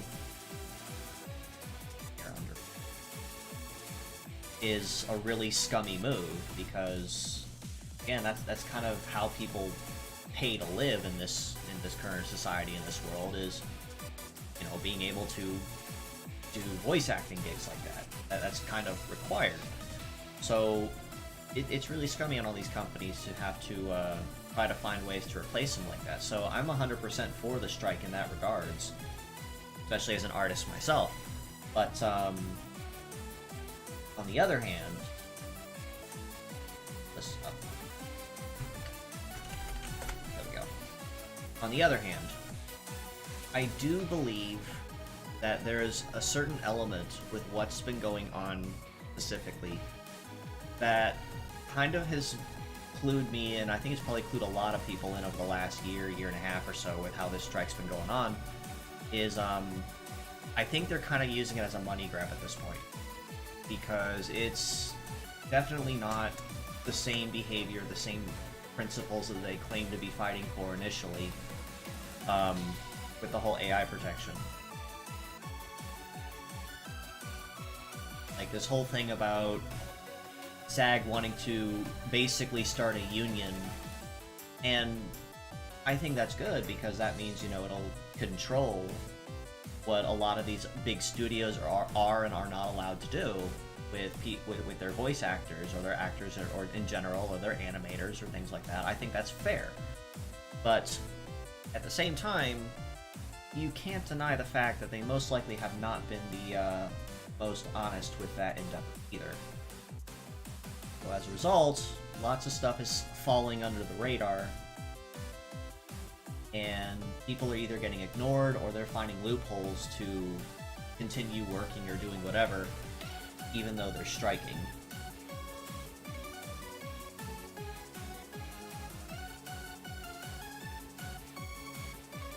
Like I was listening to some of the arguments that Paimon's voice actress was trying to put up when people were calling her out for being a scab, in light of her accusations of calling Kenichi's new voice actor a scab because he took over someone else's role.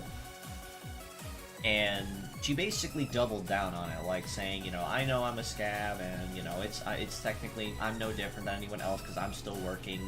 And people were just royally calling her out on it, like saying, you know, you're being one of the biggest advocates for the SAG-AFTRA strike at the moment, and even pestering Hoyoverse to no end to tell them to sign the union agreement so they can get all their actors back. But no, it's kind of crazy, the whole meltdown, that devolved from that. I only listened to clips of it, but like, man, they don't call Paimon the Screeching Toddler Fairy for nothing.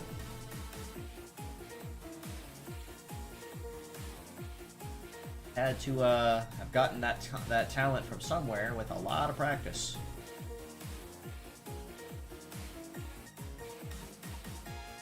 Then I think Candace's voice actor basically quit.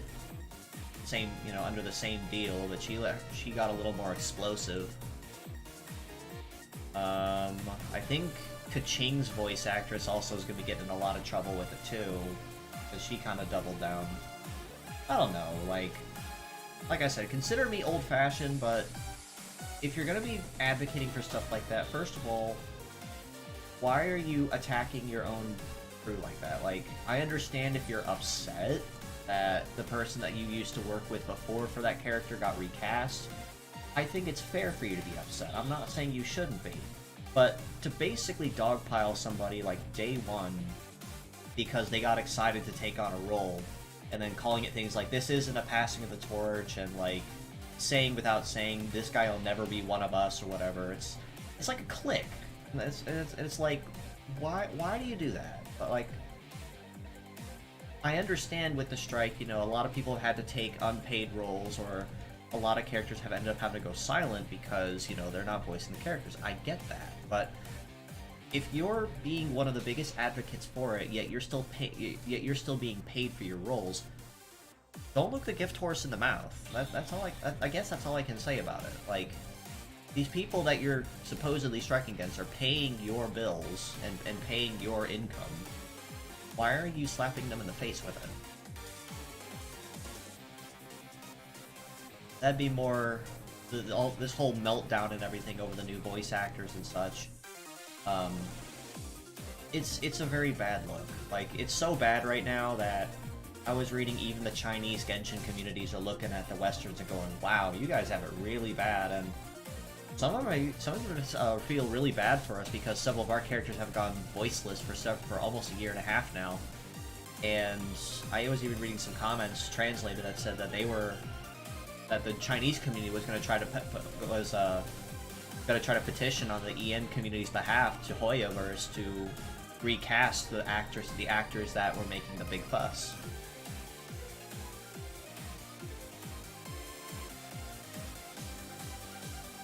Which I think is nice of them, because a lot of people like to give the Genshin community a lot of flack, saying like it's a super entitled and a super toxic community. And don't get me wrong, it kind of can be, but you know, there's points where, you know, people know how to come together when it counts, and I'm sure those points are really appreciated. But essentially, the ball is going to be in Hoyoverse's court at this point, even though it kind of has been. They're just choosing not to go with it. And I did some research on that a while ago, just to kind of see what exactly was going on, and why Hoyoverse hasn't signed on, as far as like trying to get some of their older voice actresses back on. And I found something rather interesting.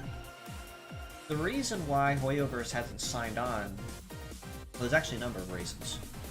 The first reason I found was that a lot of the Asiatic countries, Japan, China, Korea, and so on, they already have a lot of laws in place, like ironclad laws around AI protection for their actors, developers, and so on. So this strike doesn't bother them to begin with. This is all strictly United States based and Western based that's having the problems with it. And second of all, because Hoyoverse being stationed in China, they already have their own copyright and union laws that they have to honor and respect anyway, or they face fines. So they're not going to risk putting themselves in trouble to appease a piece of their fan base because our developers, studios, actors, directors, and so on think that replacing humans with artificial intelligence without consent is the next best step in movie making or content creation. And obviously it's not. Like, it's a really silly notion to consider that. And it's obvious, well, let me step back. It should be obvious, is the better way to put it, why a lot of these films are failing now, because they're trying to double down on the fact that, oh, we can use AI and this stuff to save on cost and cut out the middleman. But then they go to the box office and find out that their AI generated stuff is all slop, honestly, and nobody went to go watch it.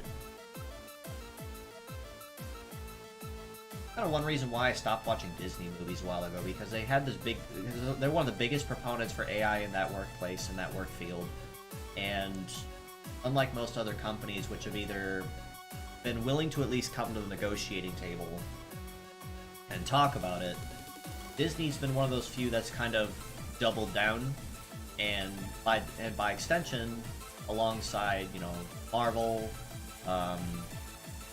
Pixar for the most part still does, but last I recall, they're still kind of a subsidiary of Disney, though, but they kind of march to their own beat. Pixar's kind of had some better stuff on their docket for a while anyway. Honestly, after the whole debacle with Snow White, really don't think if they had a single smart person on their board of directors, they'd probably be considering, let's not make any movies for about a year and kind of figure out what we're doing wrong before we start ruining more stuff and making problems. Like, I was reading that they halted development and progress on the live-action Tangled, like, indefinitely, and I'm just sitting here hearing that going, gee, I wonder why.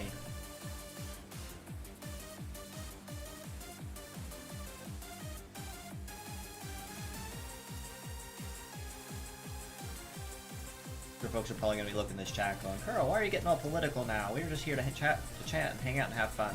Well, we are.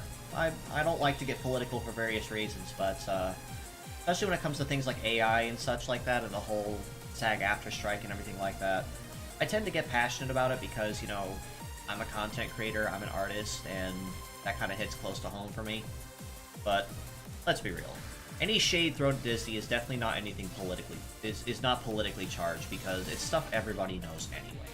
Disney sucked for years, and even the most diehard fans are kind of starting to come around and admit, yeah, they're not as good as they used to be. DreamWorks is kind of monopolized the animation market as far as movies are concerned these days anyway. I'm not sorry. I'd tell the CEO that myself.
sitting at so far? 2.5 hours. We're making good. We're still doing pretty good. I usually like to average my stream sitting at about 3 hours, so at least floating around the 3-hour mark anyway. I have a few that kind of tally beyond that for various reasons, but I like to average about 3. That doesn't mean I'm just going to stop where I'm at 3 hours and say, alright, wrap it up, you know, show's over, go home everybody. I'm not going to do that.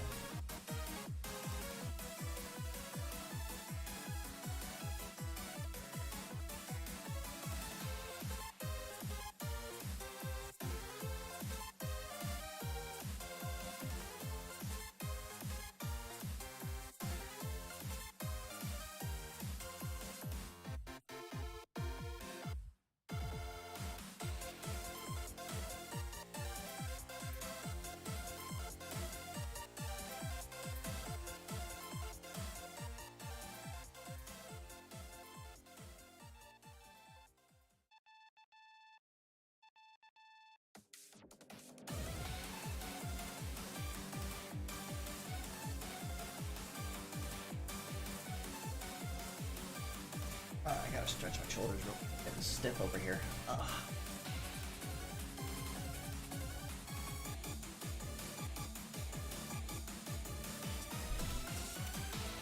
Check on some stuff real quick.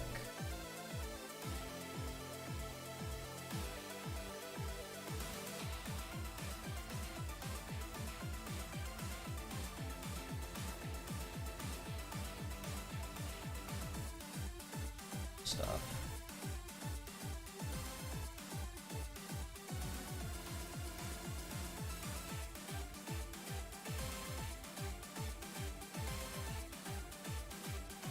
Our stream could be strenuous with you. I mean, if I'm properly motivated enough to do it, like say, if I had a donathon going on and people were actually willing to donate to it, or some other really big incentive, then I wouldn't be opposed to attempting an 8-hour stream like that, but I just have no reason to.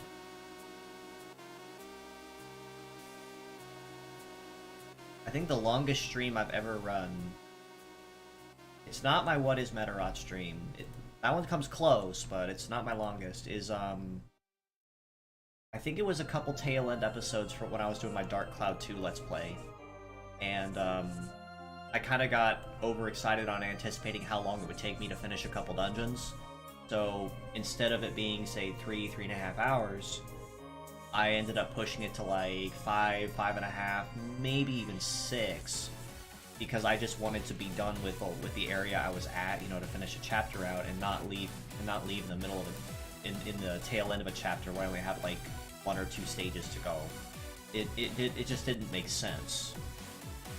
I know when I was doing the final chapters for Zelmite Mine, the bonus chapter, Chapter 8, I know the final chapter for that one ran a little long, because I had managed to push ahead in the 3.5 hours to like only 4 or 5 levels left, so I decided I was just gonna go finish the game or bust, and kept going.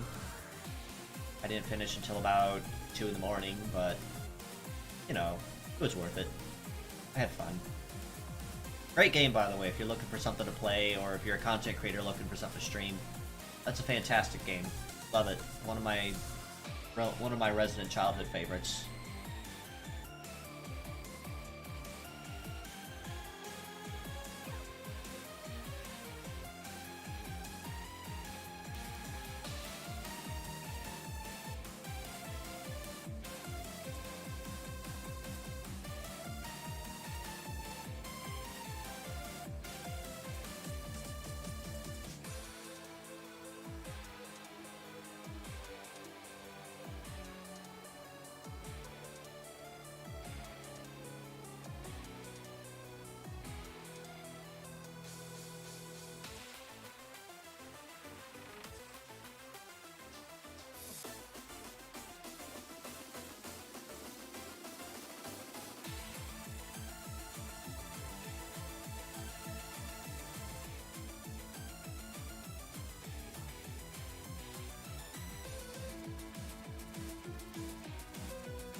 Freeze affect this Metarod's pistons. Well, I would expect it would.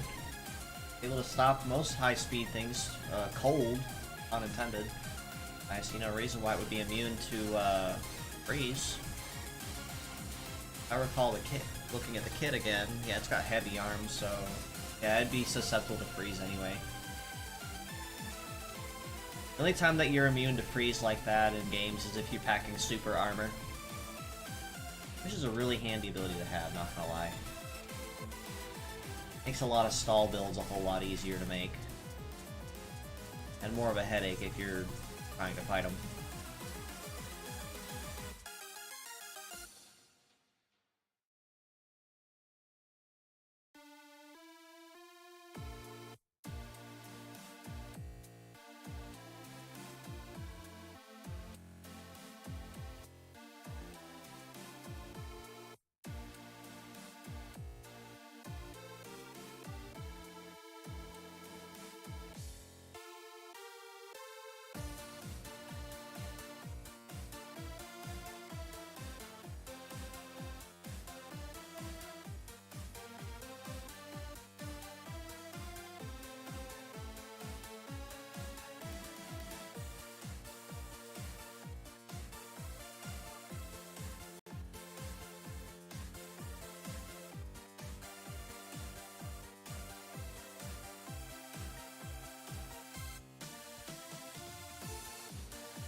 Heat-based armor fare well against freeze.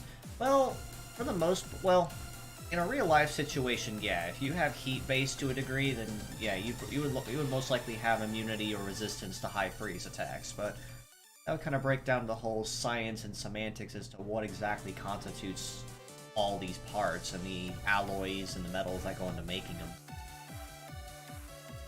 Like, if you listened in or tuned in or watched my What is Metarock collab, and we talked about the mechanics and the breakdowns like that.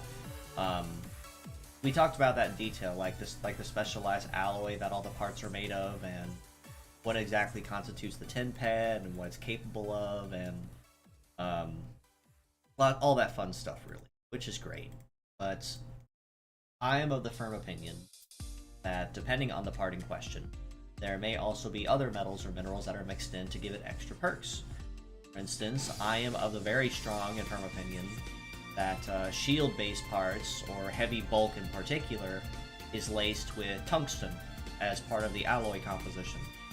Being one of the most resistant rocks minerals on planet Earth, next to diamonds, and one of the heaviest, bulkiest, it would only make sense to me you'd want to use the bulk of tungsten when you're composing an alloy or material for a very bulky shield built to take damage.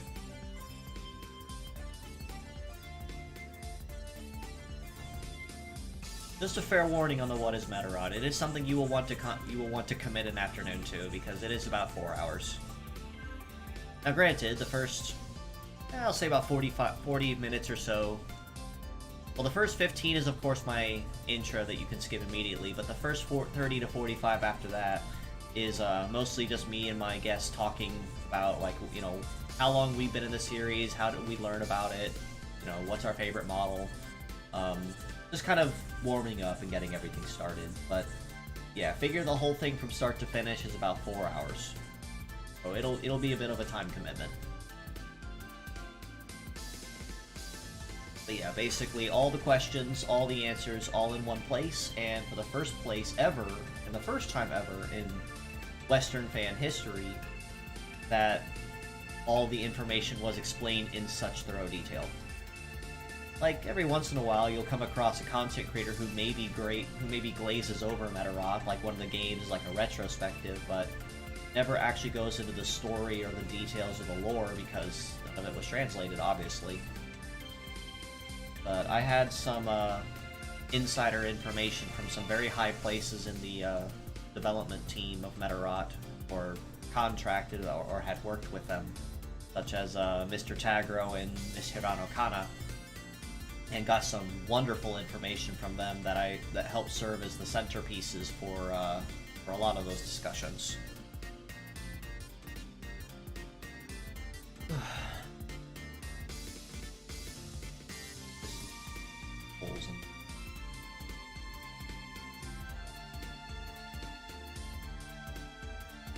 I covered them all pretty.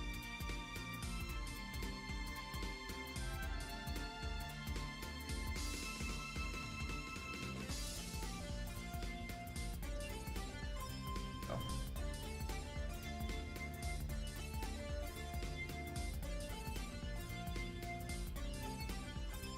All that done. Need to shrink this just.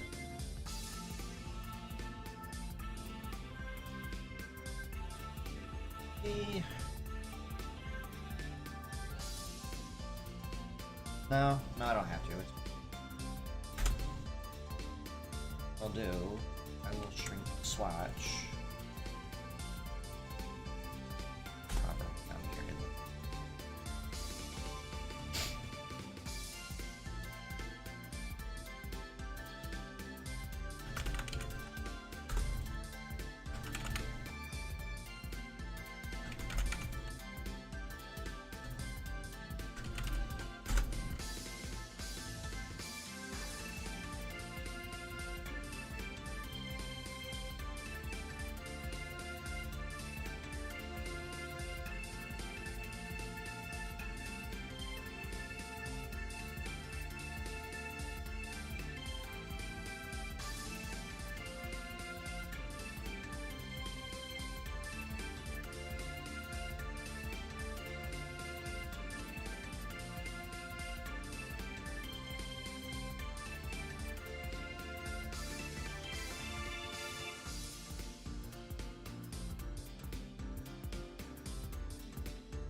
There we go.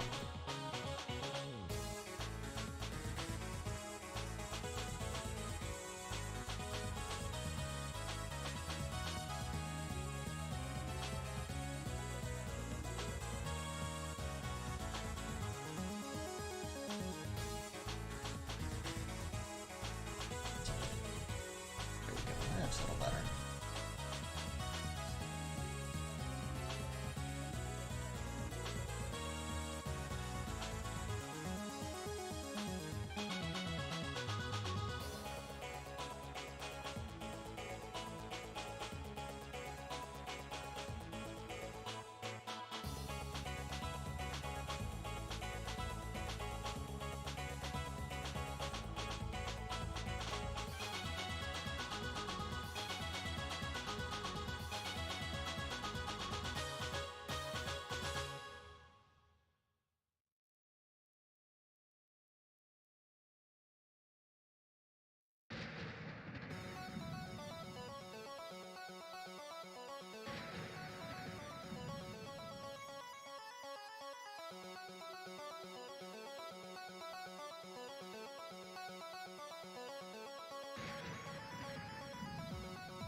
Just completely power.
dark layer should be fairly as dark.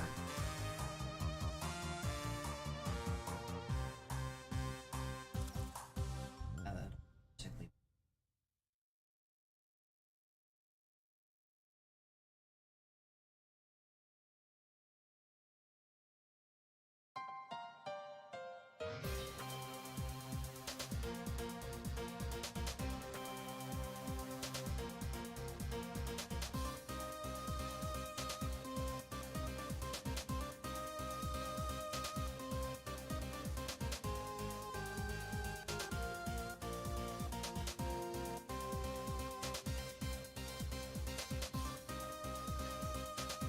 Do it. Basically finished. Now I can start with the easy part.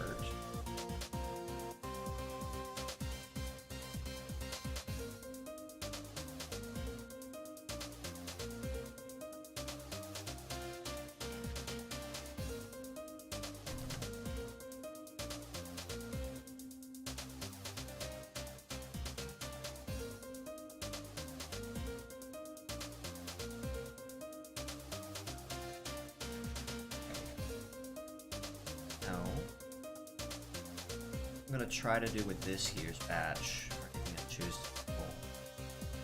typeset it.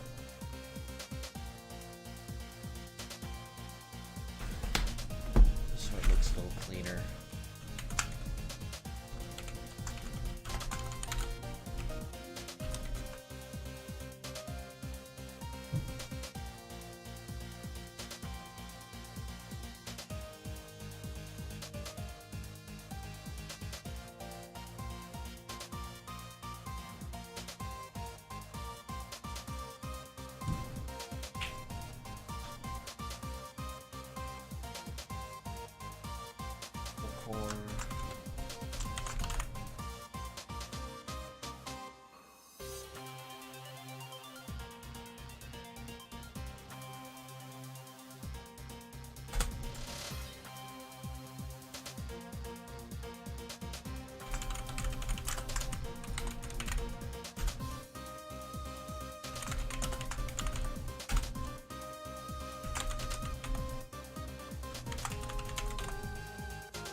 That's it.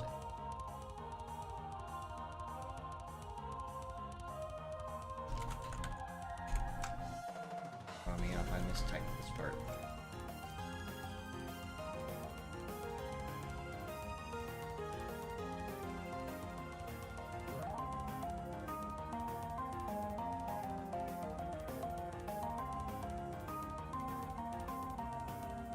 Now, here.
I'd say that does it. Let me see. Was there ever an ostrich type? SCP. Yes, there actually was an ostrich. I think it was in I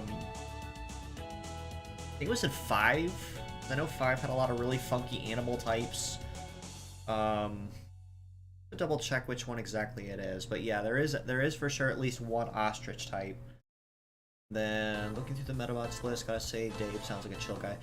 Dave is honestly one of the few that the English name and the Japanese name actually both make sense, being completely honest, because you have the original name Dave, which was based off of a Japanese comedian, Dave Spector, which kind of also ties back into his Ian name, which was Spectre, but also given he's a ghost, that kind of ties into. I'll never really understand the naming conventions for half of the Ian dubbing. It was just really funky all around, and I'll never quite understand how they put it together. Alright, I'll put that in here. Alright, but honestly, I'd say that should do it. Sitting at about just shy of 3.5 hours. I'd say we did a pretty good job. So, I'd say that's a good place. We made some good progress, managed to get it done. And, yeah, lots of fun. I had a lot of fun with this one. So, yeah, I'm happy with it. So, I'm proud of the progress. I guess what we can do now, let me go ahead and kill my... So, what am I going to be doing going forward? Well, I did say I have plans to do a collaborative Orimeda design at some point. I have no clue when I'm going to do that. I have to figure the when out exactly when I get that far. There is always my usual weekly news on every Tuesday, so most likely it'll be the second wave of the Godzilla collaboration. I'm kind of expecting we're probably going to be seeing Ghidorah in this next wave alongside maybe Mechagodzilla, but it's hard telling how they choose to go about putting collabs together. But yeah, I had a lot of fun. Nice design. Congratulations once again for first place winner. And I think I'll go ahead and call it there for now. That being said, I'll go ahead and wave us out here and say farewell. As always, I do appreciate you all for stopping in, just as you always do. And until next time, this is your host, Kuura Isagami of the Medarot News Network, signing out.